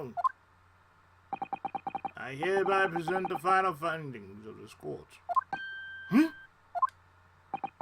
This trial is not the proper forum in which to pursue the alleged wrongdoings of Mr. Trevor. The defendant is Professor Albert Highbrain. Very true. It has slipped my mind. Isn't he one of your closest friends? As the court has heard, Dr. Sive has admitted to the allegations brought by the defense, thereby absolving the defendant of any possible guilt. You mean... At present time, it is the conclusion of this court that the defendant was not involved in any wrongdoing. Does the prosecution have any objection?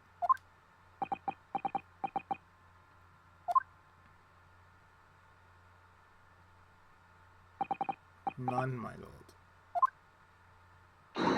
Oh, congratulations, Naruhodo. You've proven Mr. Hairbrain's innocent.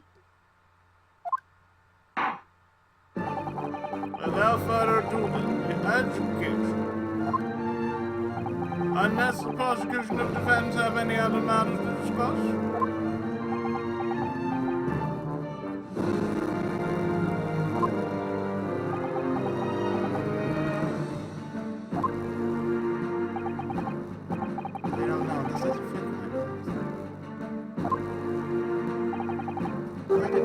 Suddenly admit to it like that. Is everything alright, Naruhodo?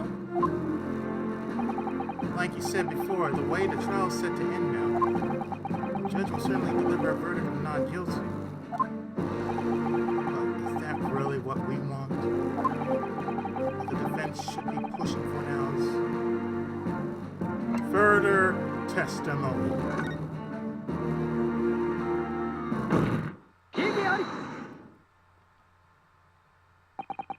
The defense objects to the trial ending at this time, my lord. I beg your pardon? We demand one final testimony.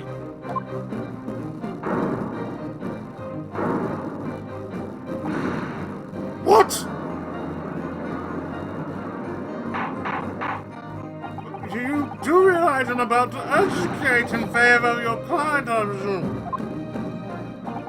I'll tell you playing out now, my nephew friend. Why would you obstruct the conclusion of the trial at this point? No defense lawyer in his right mind would do that.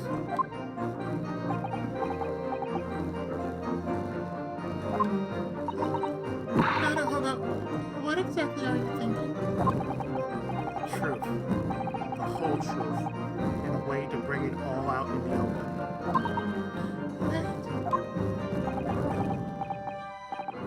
Yes, in hindsight.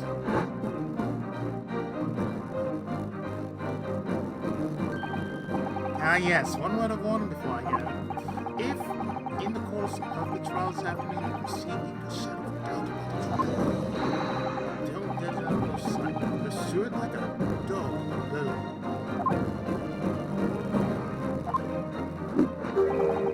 To the bitter end, understand. Do not falter, whatever may come to pass. Thank you, Sherlock Hound.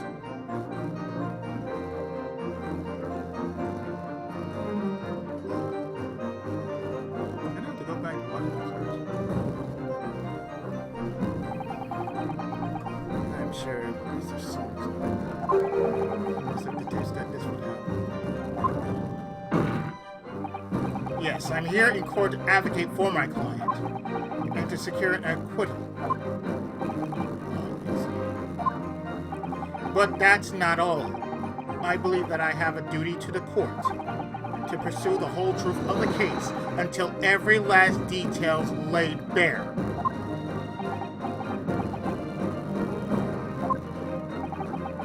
And that is why the defense calls for further testimony from Dr. Seif. Testimony from me?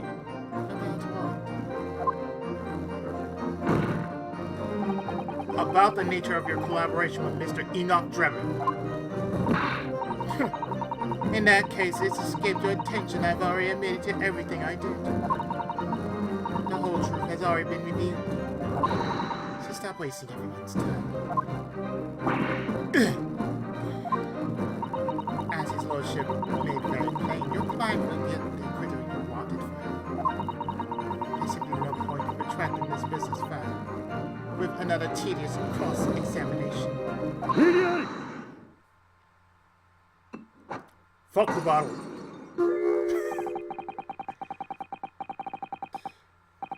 Please forgive my careless handling of that hallowed bottle. Excellent. That's what you call it? That's what you call it?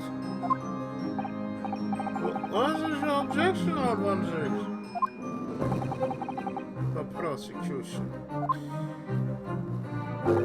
also calls for supplementary testimony from the witness. Don't be stupid. If there is more to this case than yet come to light, then I will join my learned friend in pursuing the facts until the bitter end. Yo, what? What 1-6? This is most irregular to say the least. However, as the prosecution also calls for it, I will oppose the request. Dr. Shai, you will testify for the court. Explain the full extent of your involvement in the murder apparently committed by Mr. Drebber. Very well.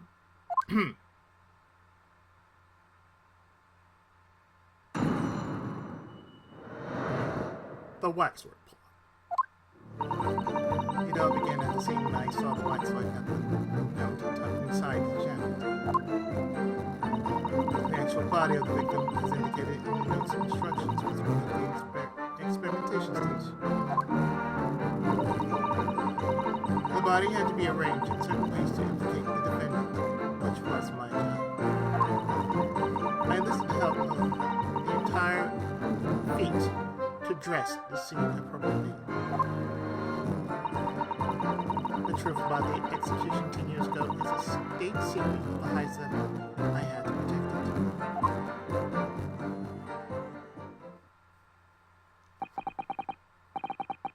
So I was right.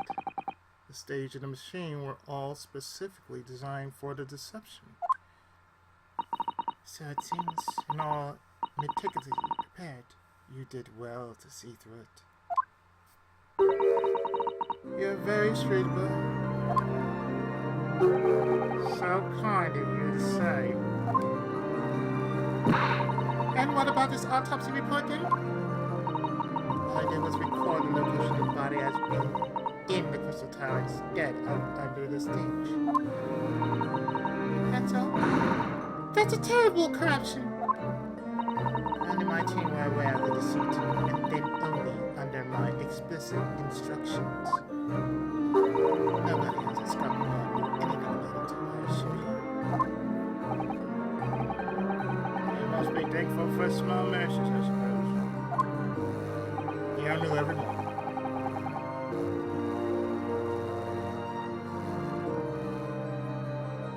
Well, I believe that testimony has clarified everything. There's no particular need for a cross-examination, I would say. No, I disagree. Accuse you of this sounds wrong. Just look at that expression on her face. It's the defense right to cross-examine any witness following testimony. What is it about you Japanese that makes you all so doggedly persistent?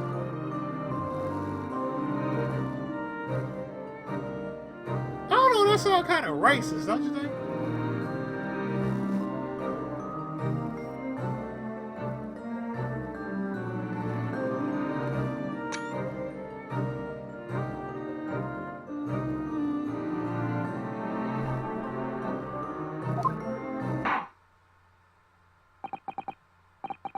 Very well.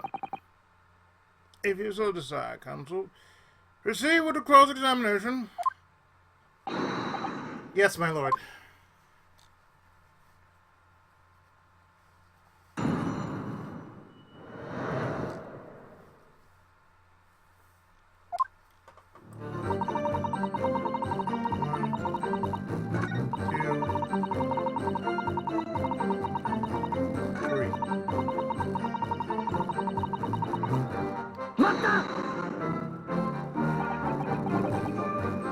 When you say arrange, I presume you mean with this? Yes, the instructions in the engineer's notes say there's something along the lines. Fabricate some evidence to make it clear that hairbrand alone could have killed Osmond. So you mean that was your doing?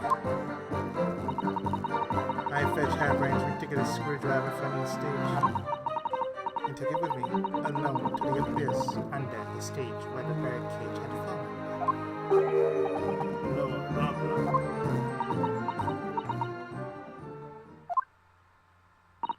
I didn't feel it would be appropriate to involve anybody else in that particular part of the deception.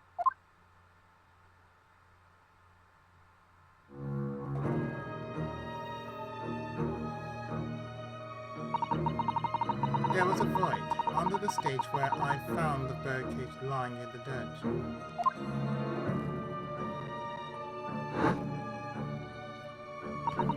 I approached it, leaned down, and slowly opened it up. Then I took the screwdriver in both hands and plunged it into the man's chest.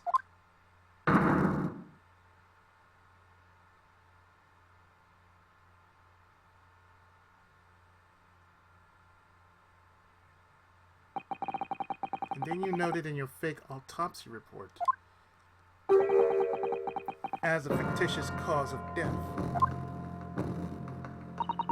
Exactly. So the actual cause of death is The trauma resulting from the 30-foot drop. my word.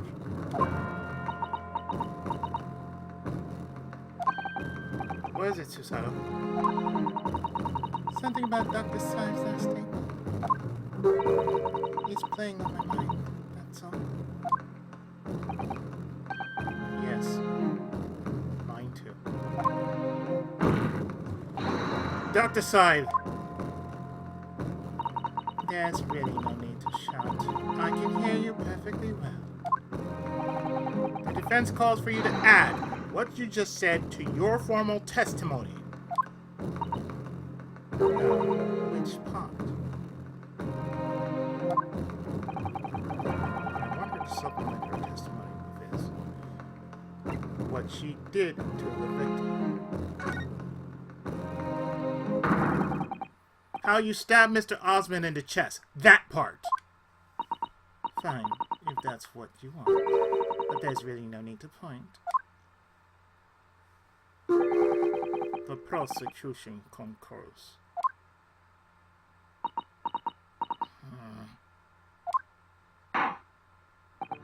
Very well. You will supplement your testimony.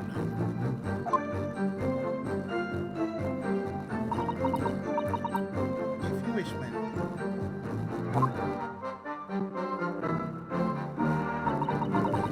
I stood at the victim's clothes where they plunged the screwdriver in the chest.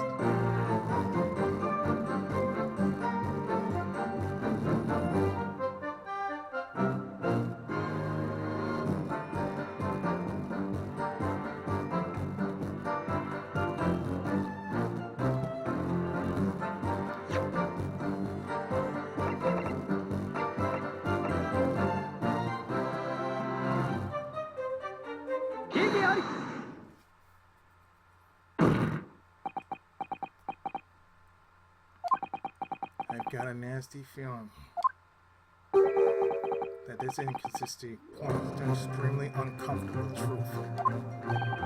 What on earth's the matter, Counsel? Have you lost your tongue? I apologize, my lord. Dr. Syme, in that last statement of yours, there's just one point that seems to defy explanation.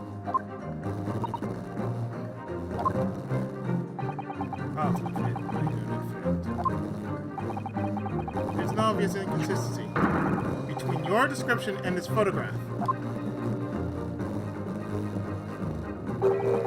which shows the victim in the birdcage following the events that led to his death.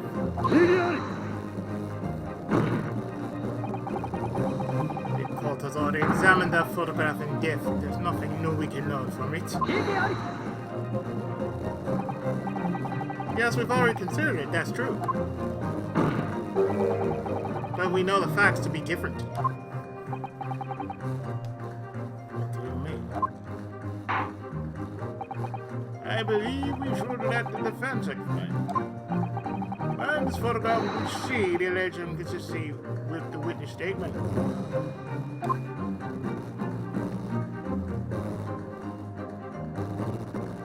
I'm looking at it.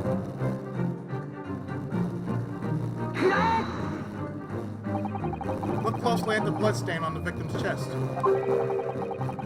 It clearly extends in a downward direction towards the man's feet. Why is that significant, Combs? If the victim was stabbed moments before the kinesis machine was set into motion, that's entirely expected. Of course, no, that's not what happened. Exactly, my lord. Dr. Syme made it very clear in her testimony just now. At the point in which she stole Professor Harebrain's screwdriver and stabbed the victim,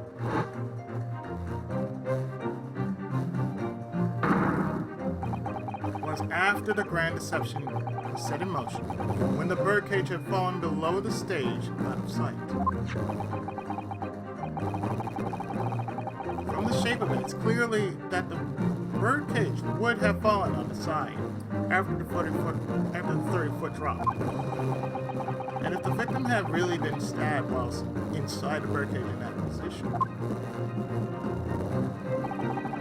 the blood from the wound would have spread out equally in all directions, or it have formed the longitude appearance we see in the picture is inconceivable.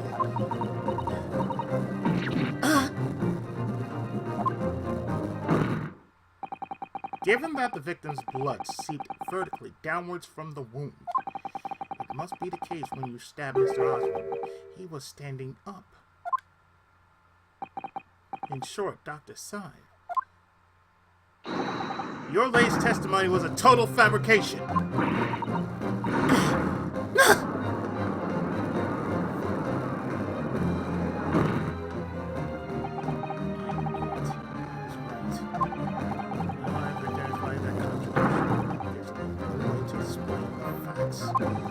We're all under a great misapprehension here. What sort of misapprehension? Dr. Sy.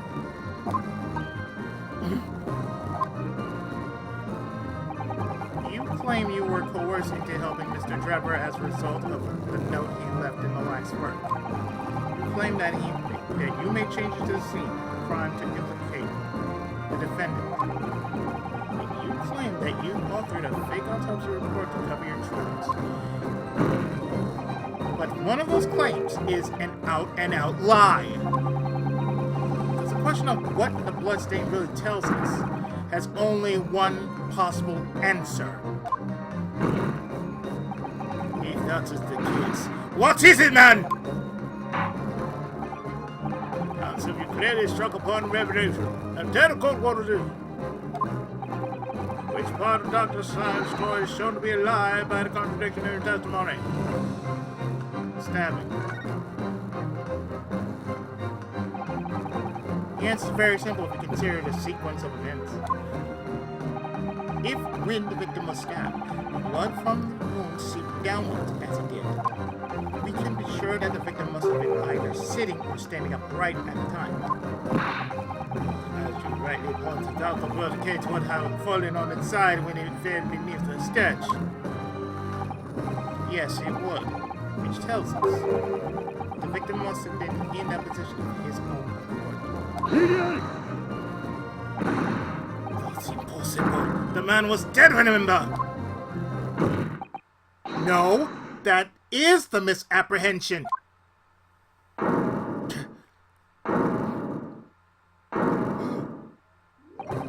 When the birdcage fell from the stage into the void below, it must have hit the ground with considerable force.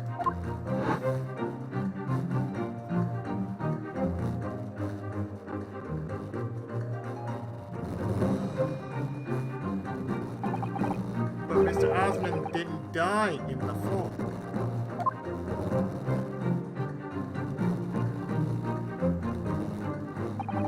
He probably lost consciousness for a while, but when he came round, he got to his feet to climb out again. Just as Dr. Sy appeared.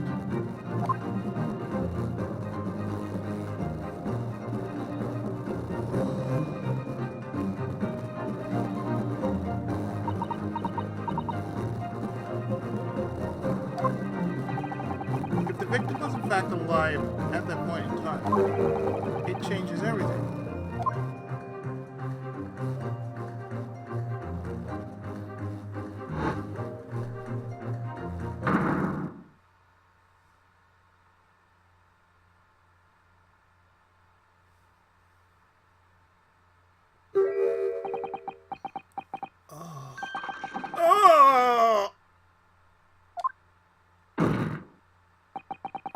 Mr. Odie Osmond's killer wasn't the defendant, Professor Albert Harebrain. Nor was the mastermind behind the stage trickery, Enoch Trevor. It was you, Dr. Courtney Sy.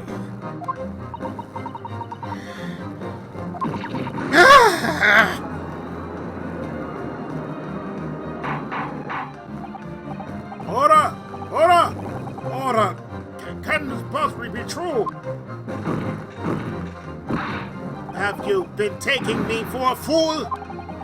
It was you, was it? You killed him?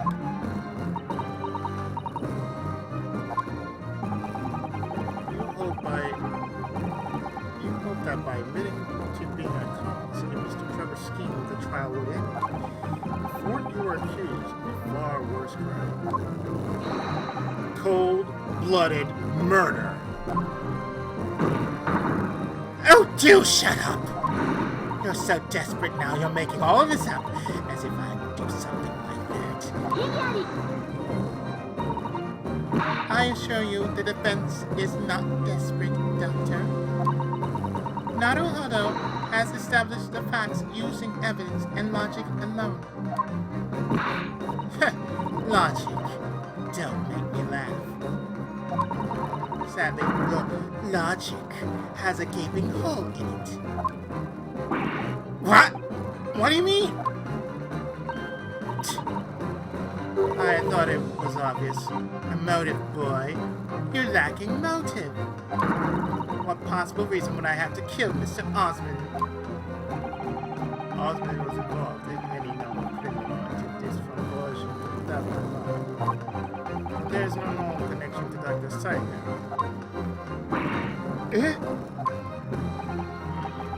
That matter you say does seem rather far-fetched somewhat.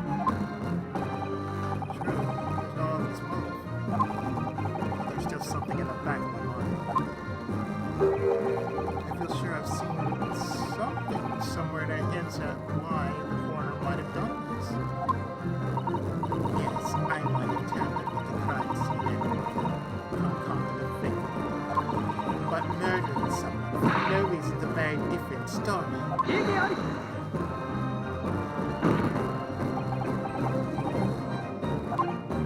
No, when you question what possible reason you could have for wanting to kill Mr. Osmond, something did come to mind.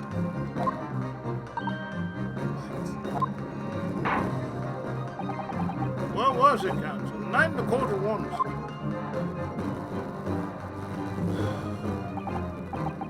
Yes, we saw it yesterday. Something that seems strange, but we had no reason to suspect it. There's a particular object that explains why Dr. Sai would have wanted to kill Mr. Osmond. The scalpels. It's a scalp, or rather, scalpels.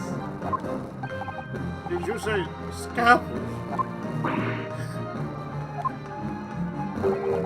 It would appear that word has struck a chord, Doctor.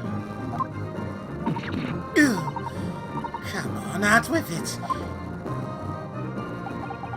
It was yesterday when we visited your laboratory.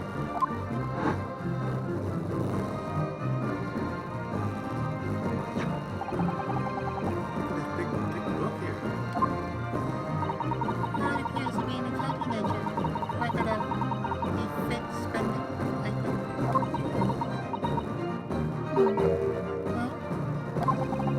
What is it? Clear that the team purchases various equipment and supplies on monthly basis, but well, one entry seems rather strange. Really? What way? They're buying 500 scalpels every month.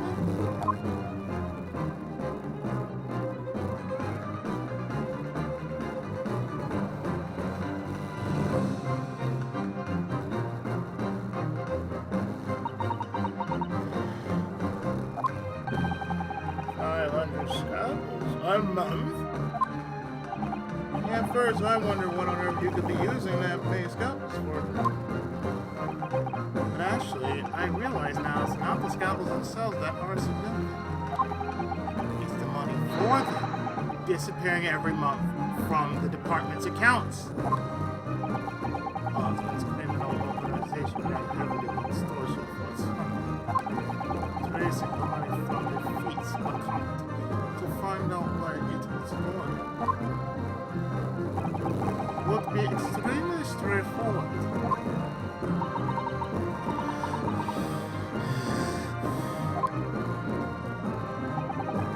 Years ago, when Mr. Osmond was still a journalist and wrote this article about Mr. Trevor, he may have well stumbled upon information as he was researching the story. Information relating to Dr. Syve's darkest secret that he would use to rack money from her for the next decade. darkest secret? Good lord, you mean... I don't know what happened on the night of that execution 10 years ago. Clearly the opportunity to rid yourself of that menace was too tempting to pass up.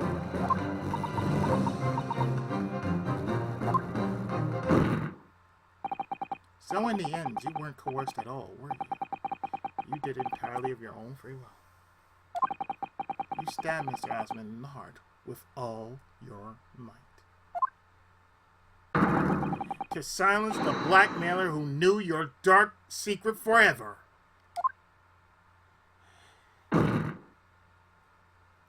You'll never understand.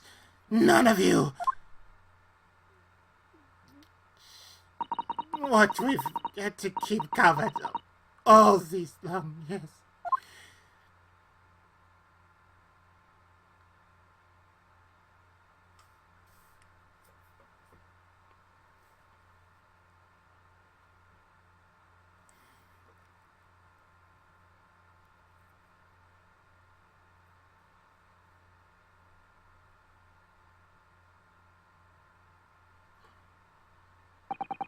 As very little of the machine remains after it was... Let me read that again. Had something... some kind of gnat or something. Probably a mosquito. As very little of the machine remains as it was ripped apart by the bomb. The truth of this case can never be properly established unless you speak out. And if you decide not to, it's very possible that Courtney Side will escape punishment for her crimes. Please, sir, own up to what you've done and tell the court the truth about what happened.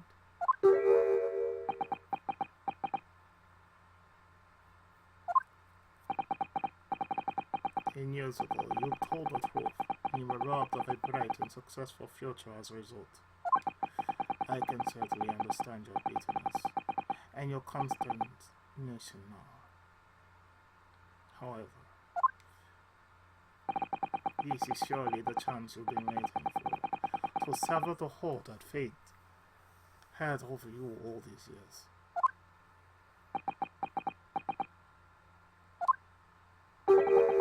Super high voltage instantaneous kinesis. I mean, really.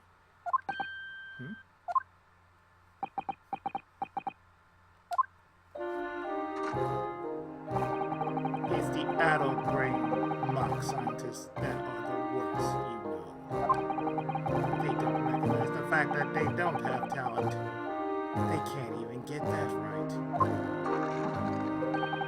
And so they end up chasing impossible dreams, having unbridled faith in their abilities.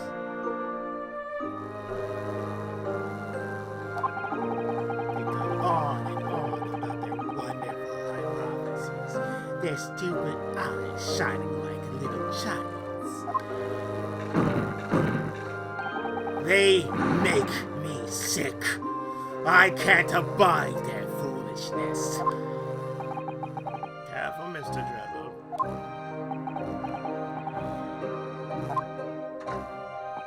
I was particularly pleased with the kinesis machine. It was made for quite a show, didn't it?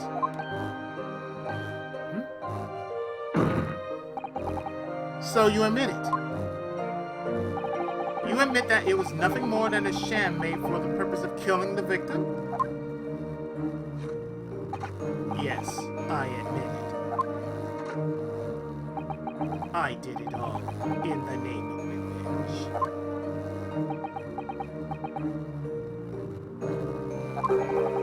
Revenge for the future that Mr. Osmond's article had deprived you of 10 years earlier. But the revenge you sought didn't stop at Osmond, did it? Which is well that particular waxwork calls it. Yes, I see.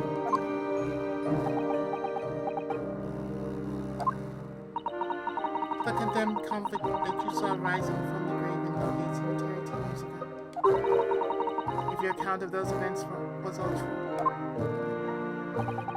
Then obviously Scotland Yard couldn't afford to acknowledge what had happened. Even if it meant discrediting a bright young man and crushing any future career he might have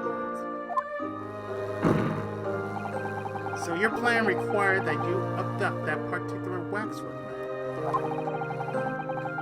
in order to exact your revenge on Scotland Yard as well, or on Dr. Side, to be precise.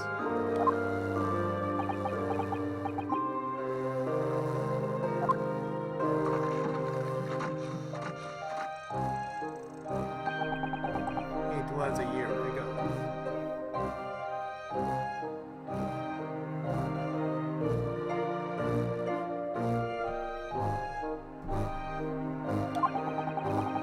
By some extraordinary twist of fate, Osmond turned up at my workshop. He didn't remember who I was, of course. He just wanted to employ my services as an engineer.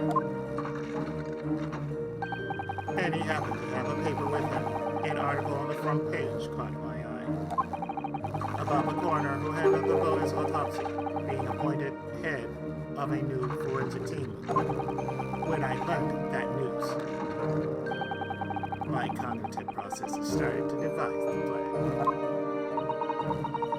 What did Hart have? He robbed me of my future, so I wanted to use the man's own wiles against him for revenge. And have that rotten Scotland Yard eating out of my hand at the same time.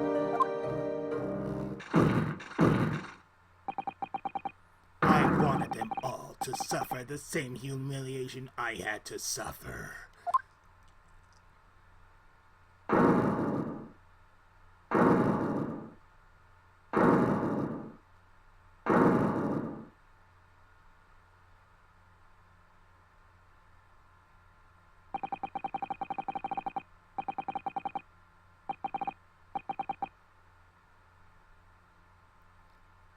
Your actions against those who ruined your future were justified as revenge, at least to yourself. Certainly, no one has the right to destroy another prospects, especially for purely selfish gain. And yet, in carrying out your plan, you did exactly that to someone else, didn't you? Did I? Professor Harebrain's only crime was passion for his hypothesis. But you had no compunction about sacrificing his future to effect your revenge. You knew that he would be forever branded a failure and a fraud.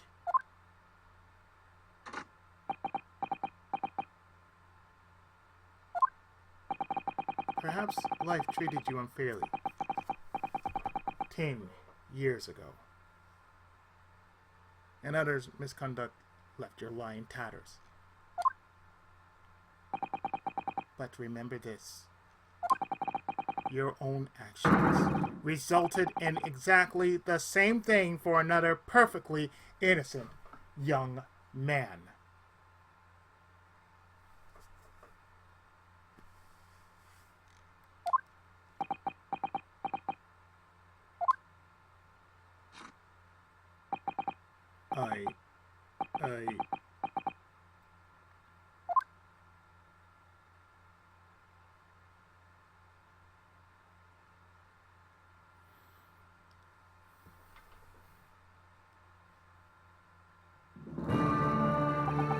Lord Vanzwit, what of God beside?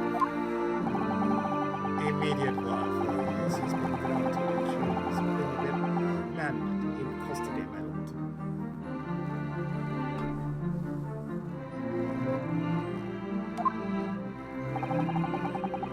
I presume she will face trial in the coming days, along with Mr. Grant.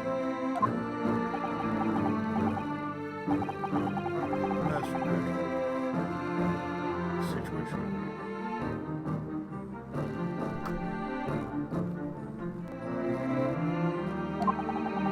She made great contributions to our profession over the years. Really hard truth to swallow. However, that is a topic for some future occasion.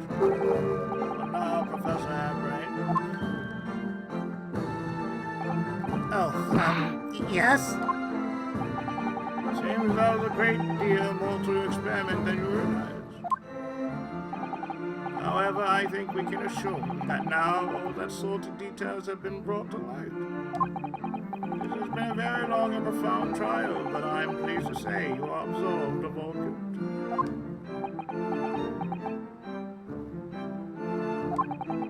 This whole experience has taught me a very great but painful lesson.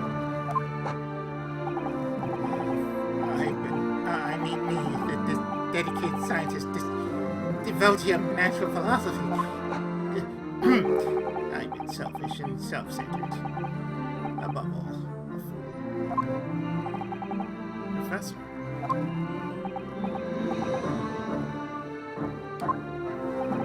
I've spent my life thinking of nothing but my research. This guy believed I could do whatever I set my mind to, despite my lack of talent. And the worst of it, in the process, I've caused others pain and misery. Others are far greater people than I. no, Professor. That is not true. What? Don't tie yourself with the same brush as Trevor. What happened was his doing and his alone. This outcome is his fate, not yours. You are not to blame in any way. What was yours?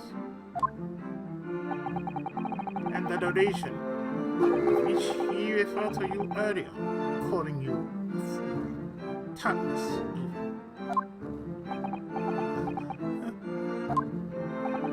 The man has no right. To believe in yourself and work your fingers to the bone to realize your dreams. That is laudable, not laughable. I'm keeping that one.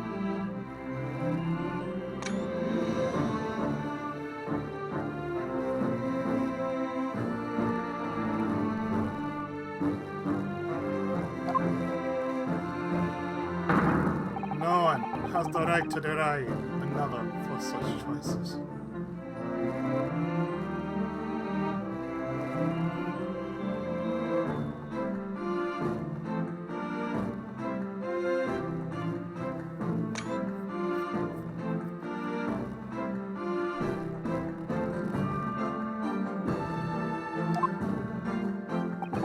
Oh. Thank you, Madam. So, ladies and gentlemen of the jury. Yes, my lord. It is this court expectation that you find a defendant not guilty of the charge of which he stands accused. I presume there are no objections. None for me, my lord. Certainly not. This trial has really made me think that this is the right decision. It has been proven methodically and rigorously. I have no misgiving whatsoever. What's that? Is that easy? Is all over? I don't know what's become of the young these days. I don't even recognize them. Very well. In that case, I hereby pronounce the defendant not guilty.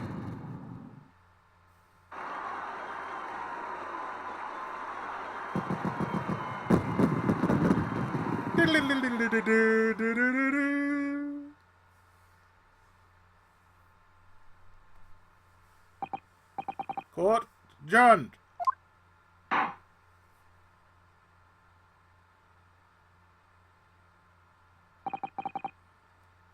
It's over. That was some trial.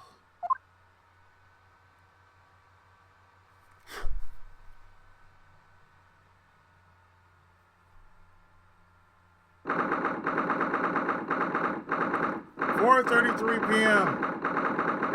Back in the antechamber.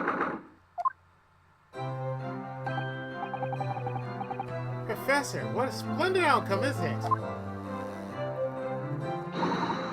Oh, it is, it is. Congratulations, Professor Hairbrain.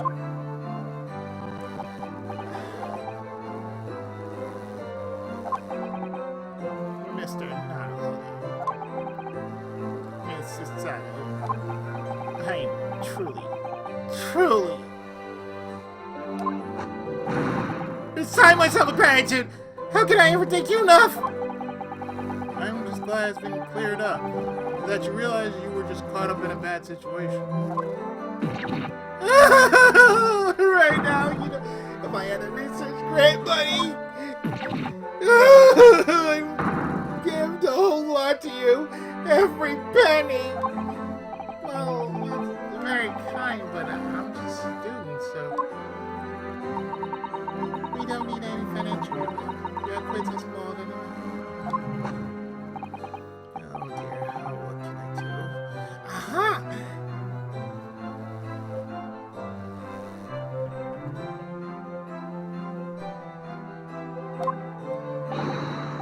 How about this as a memento? The paper about my hypothesis is inside. That little tiny ass thing? Damn.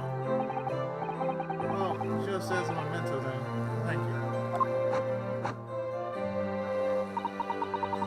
I've been wondering, Professor.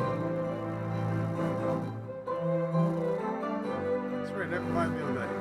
Reminds me of like a little handbook that they used to give out at church for new members.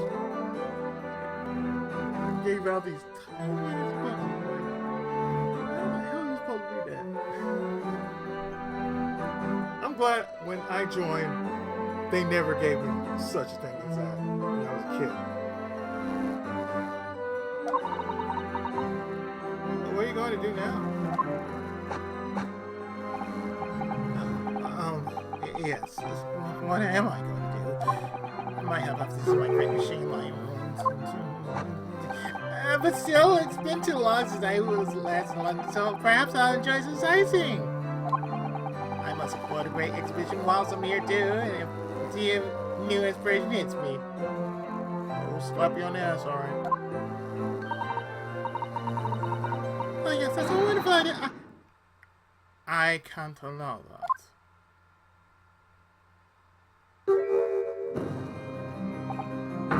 Lord Van Six! What are you doing in here? Marok? I'm sorry you had to go through that. Well, if I'm honest, it was terrifying. You were like a great demon behind your bench there, snarling down at your prey. You're one of the few true friends I have. I couldn't leave it to anybody else to handle the prostitution. Oh, but friends. Sorry? Or the defense. Did I just hear that right? I always knew that you had my best interests at heart. Don't worry. How about you show me around while I'm here in town? It's been a long time since we left university. We have a lot to catch up on.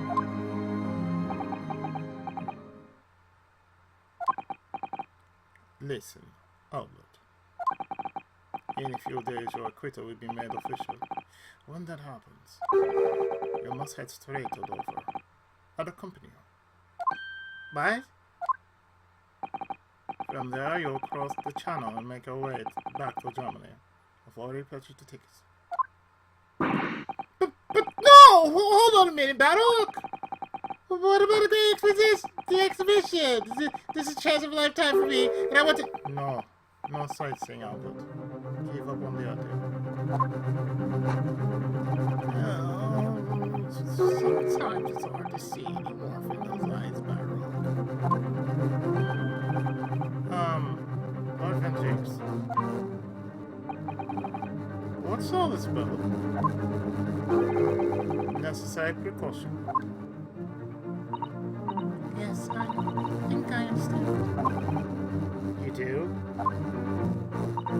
Well, Iris told me that when you met Lord Van Six at his office in Mandarin, he asked how Natsume was doing. Ah, yes, that's right. I remember being surprised at the time and thinking it was nice of an ass. The point is, Natsume's still alive and well. Even though it's been more than 6 months now since he stood trial with the Reaper as prosecutor. Ah, you mean... The Reaper's influence doesn't stretch overseas. Those in the Reaper's sights may die, but there is sometimes monks after that creature. That's been the pattern up to now. But of course, we know that both Mr. Natsume and Gina were completely innocent. True. And perhaps that governs the Reaper's actions. The truly innocent are spared. But I don't want to take any chances with a close personal friend.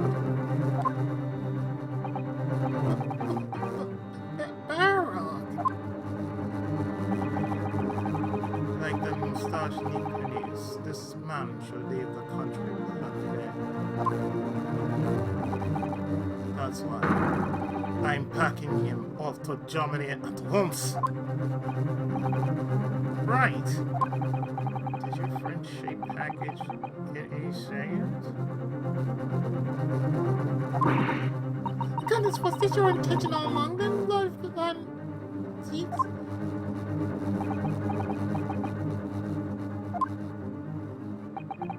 In court where people think of him as the Reaper, this man seems absolutely merciless. Sometimes I feel as though I don't understand. It's time to go, Albert. Back to prison for the time being. Ah, yes, alright. Well then, Mr. Naruhodo. Thank you so much for everything! Not at all, Professor. Pleasure getting to know you. Best wishes, Professor Hairbrain. Well, once the dust settles, you must come and visit me in Germany. Anyway, goodbye for now. Goodbye, Professor Popcorn. Now, my Nipponese friend. Oh! Yes? I thought you were going too. We have matter to discuss. Can you spare me some time? You want to talk with me? I'll be waiting in the courtroom in 10 minutes.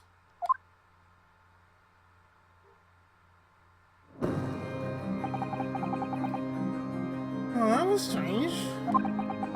For some reason, I didn't get that sense of impending doom as you walked away this time.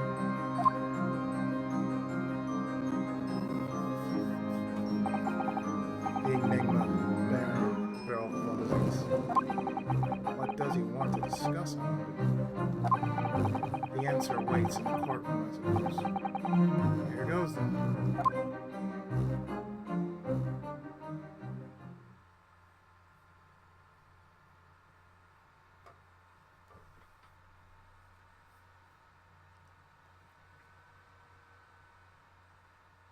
"10 minutes later.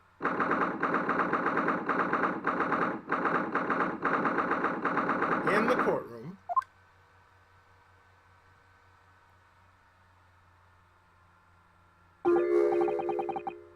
So are you satisfied? You saved a guileless scientist from a great injustice. Yes, I think so. I believe at least that the man's innocence could be proven. Anyway.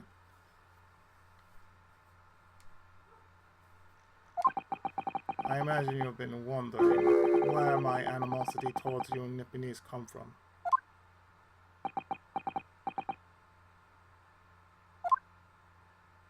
Ish!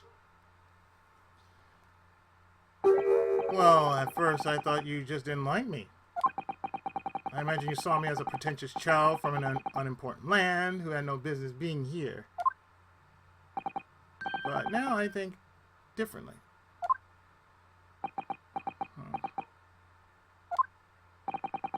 You clearly know our ways. So I would guess that some specific incident led to your thorough dislike of my race.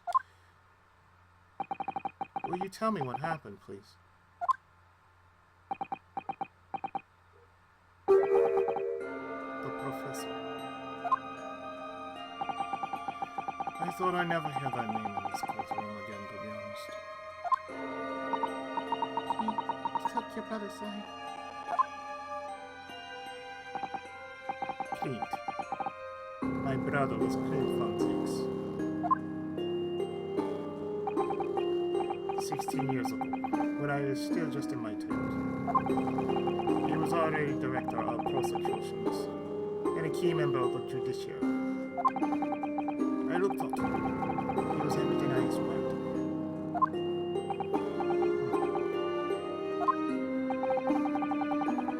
He was involved in the establishment of justice systems in foreign countries as well.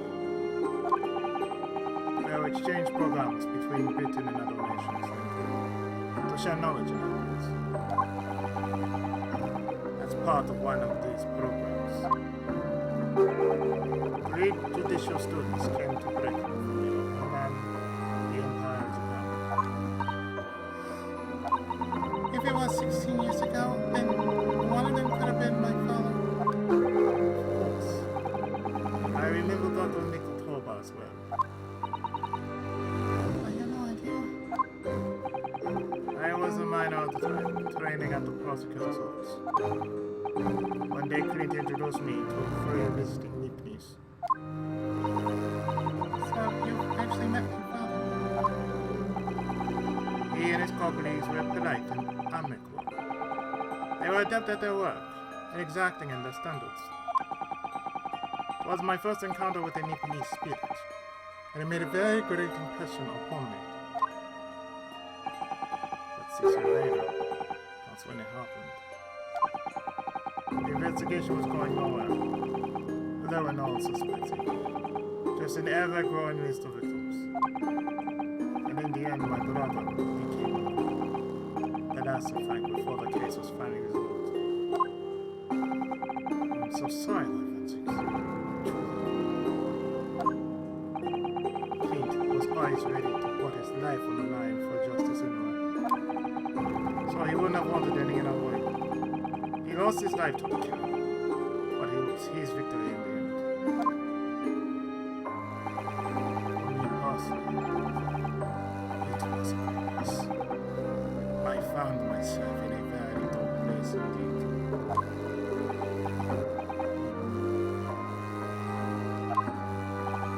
When I finally found out the killer's identity, the reason why no one had been able to catch the man,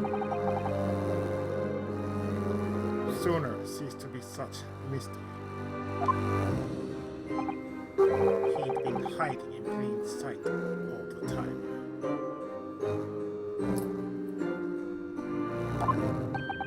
In plain sight?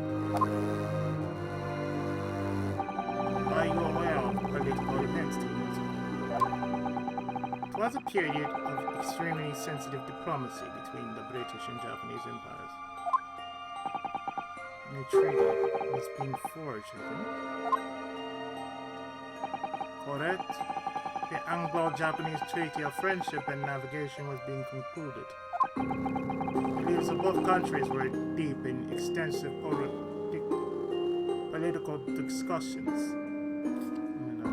The leaders of both countries were deep in extensive political discussions. Which is why this particular killer's appearance in court was conducted as a close trial. If the British public had known the identity of the killer, not only would the treaty have been in jeopardy, but our two nations could very well ended up at war. What? A war? Between Britain and Japan? But that would be... you mean to say the professor was...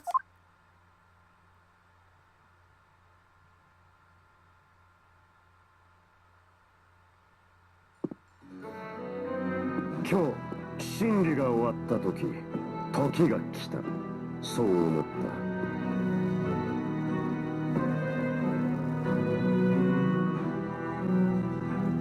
貴公たちがこの恐るべき殺人鬼と対面する時がな。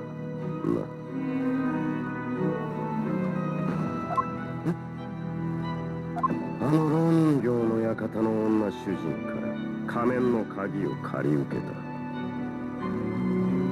その目でしかと確かめるが、10年前の真実。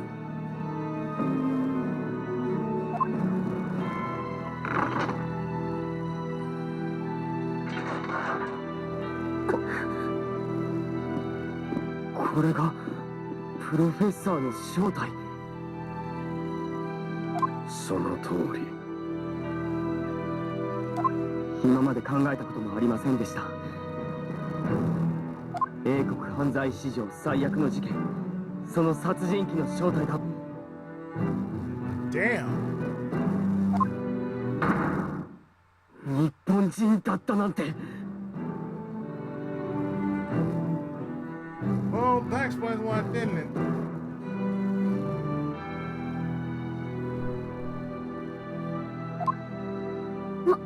待ってください。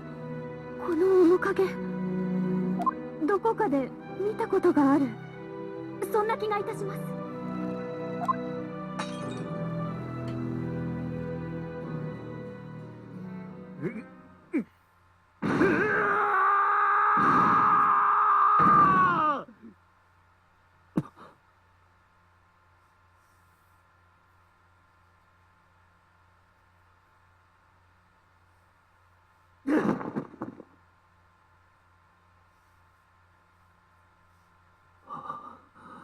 父上。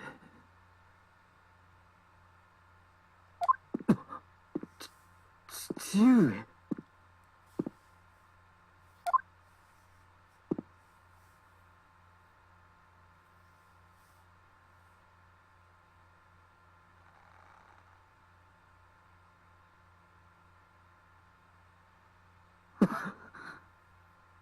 麻生木。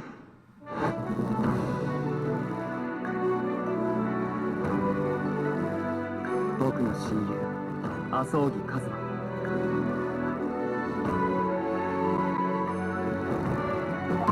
1年の時を経て今、全ての記憶を取り戻して。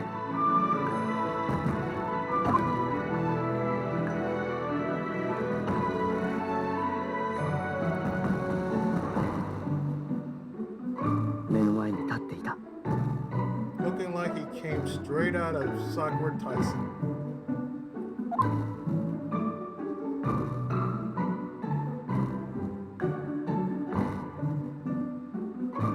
なるほど。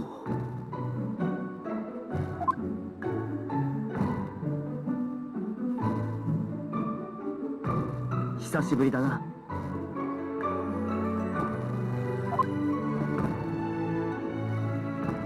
友よ。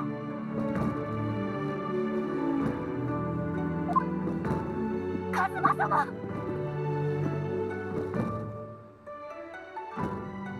御言葉ほの女子。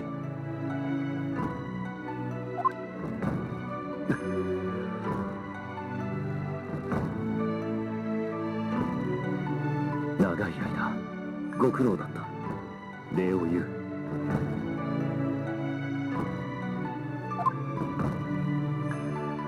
私の代わりに友をここに導いてくれた。カズマ様。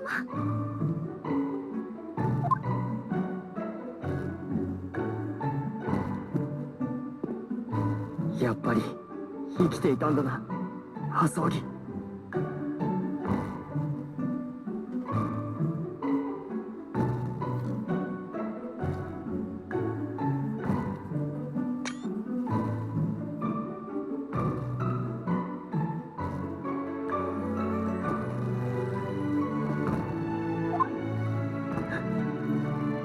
貴様にも礼を言わねばならない。何しろそいつを守ってくれたのだからな。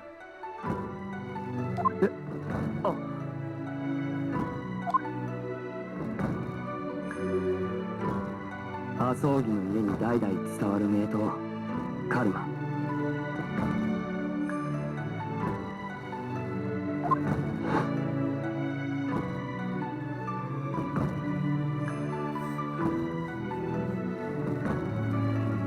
日本を出発するとき、あいつが身に帯びていた。日本人の魂であり、いつもそばに置いておきたいと。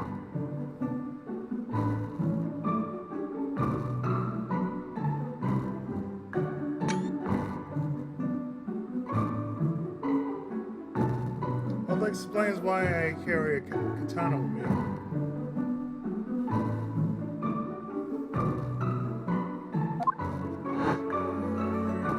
そしてあの事件が起こって、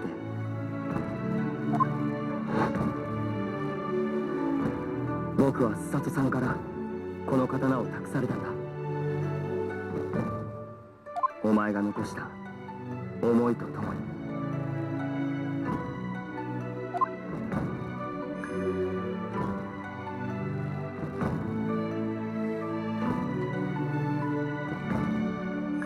こいつがあるといつもお前が見守ってくれている気がしていた。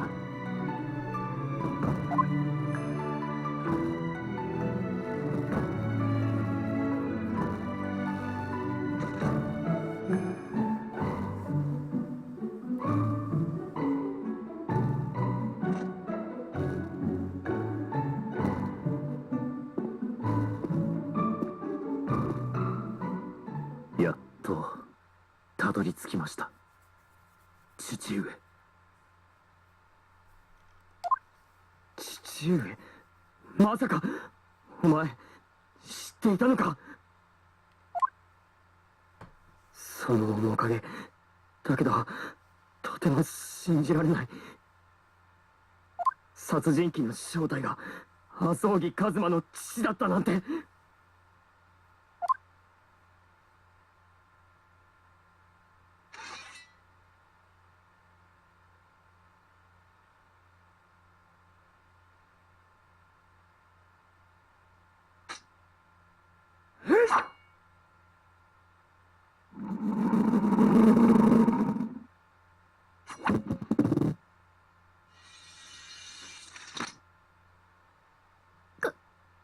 一馬様。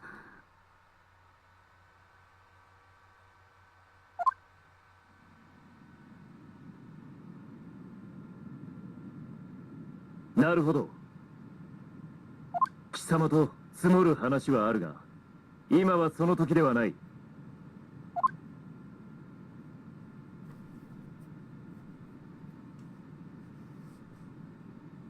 また会おう。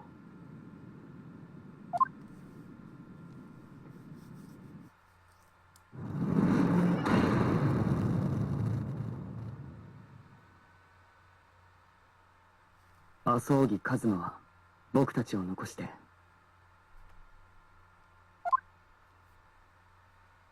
法廷から出て行った。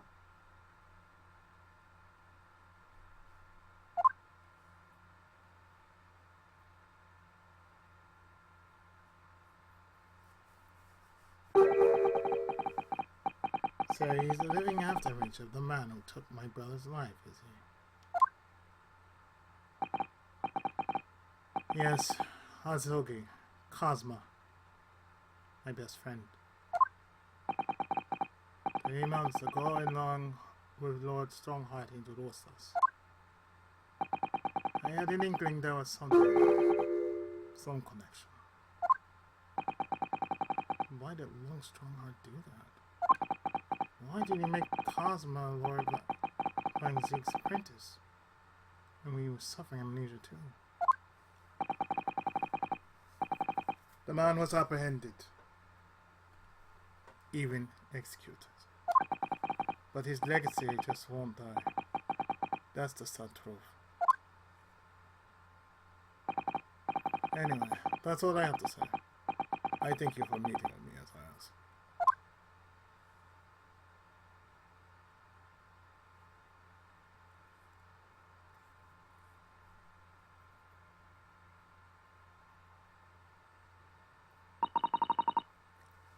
10 years ago, my grandmother took me to the railway station.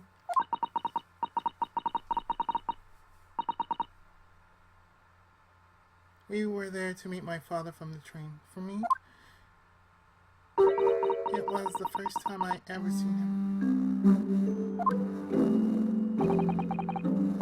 This is titled, this is titled Painful Memories of She's never talked about this with me before.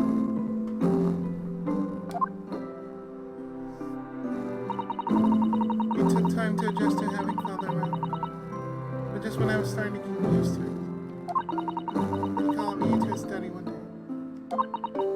He told me that a great friend of his had passed away in London, and that the friend he had left behind a son, a boy 7 years my senior. Father told me the boy had made a promise to his late father, so he studied to become a defense lawyer.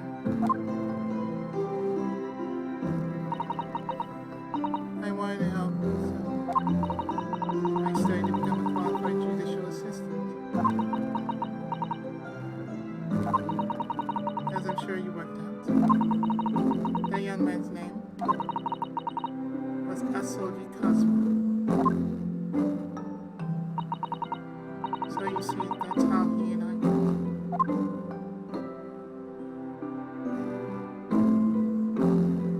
親友はつかの間僕たちの前に姿を現して再び消えた。 It isn't fair. そしてその瞬間、止まっていた時は動き出す。巨大な運命の車輪が回り始める。きしむような音を聞いた気がした。それは確かに何かが始まり、何かが終わるきっかけだった。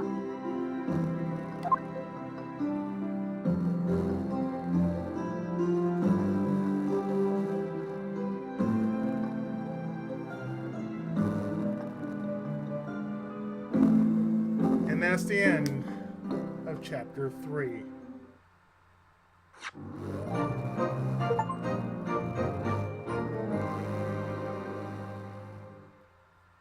So I'm definitely going to stop here, drop a save.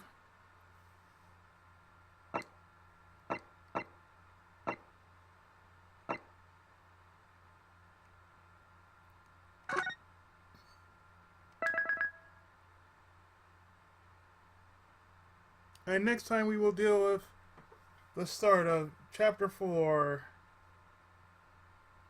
Twisted Karma and his last bow.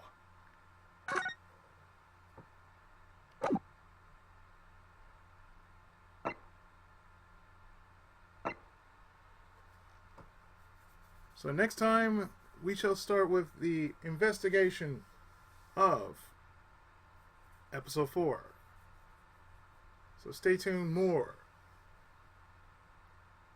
of the Great Ace Attorney to the Resolve on Naruhodo Ryunosuke right after this.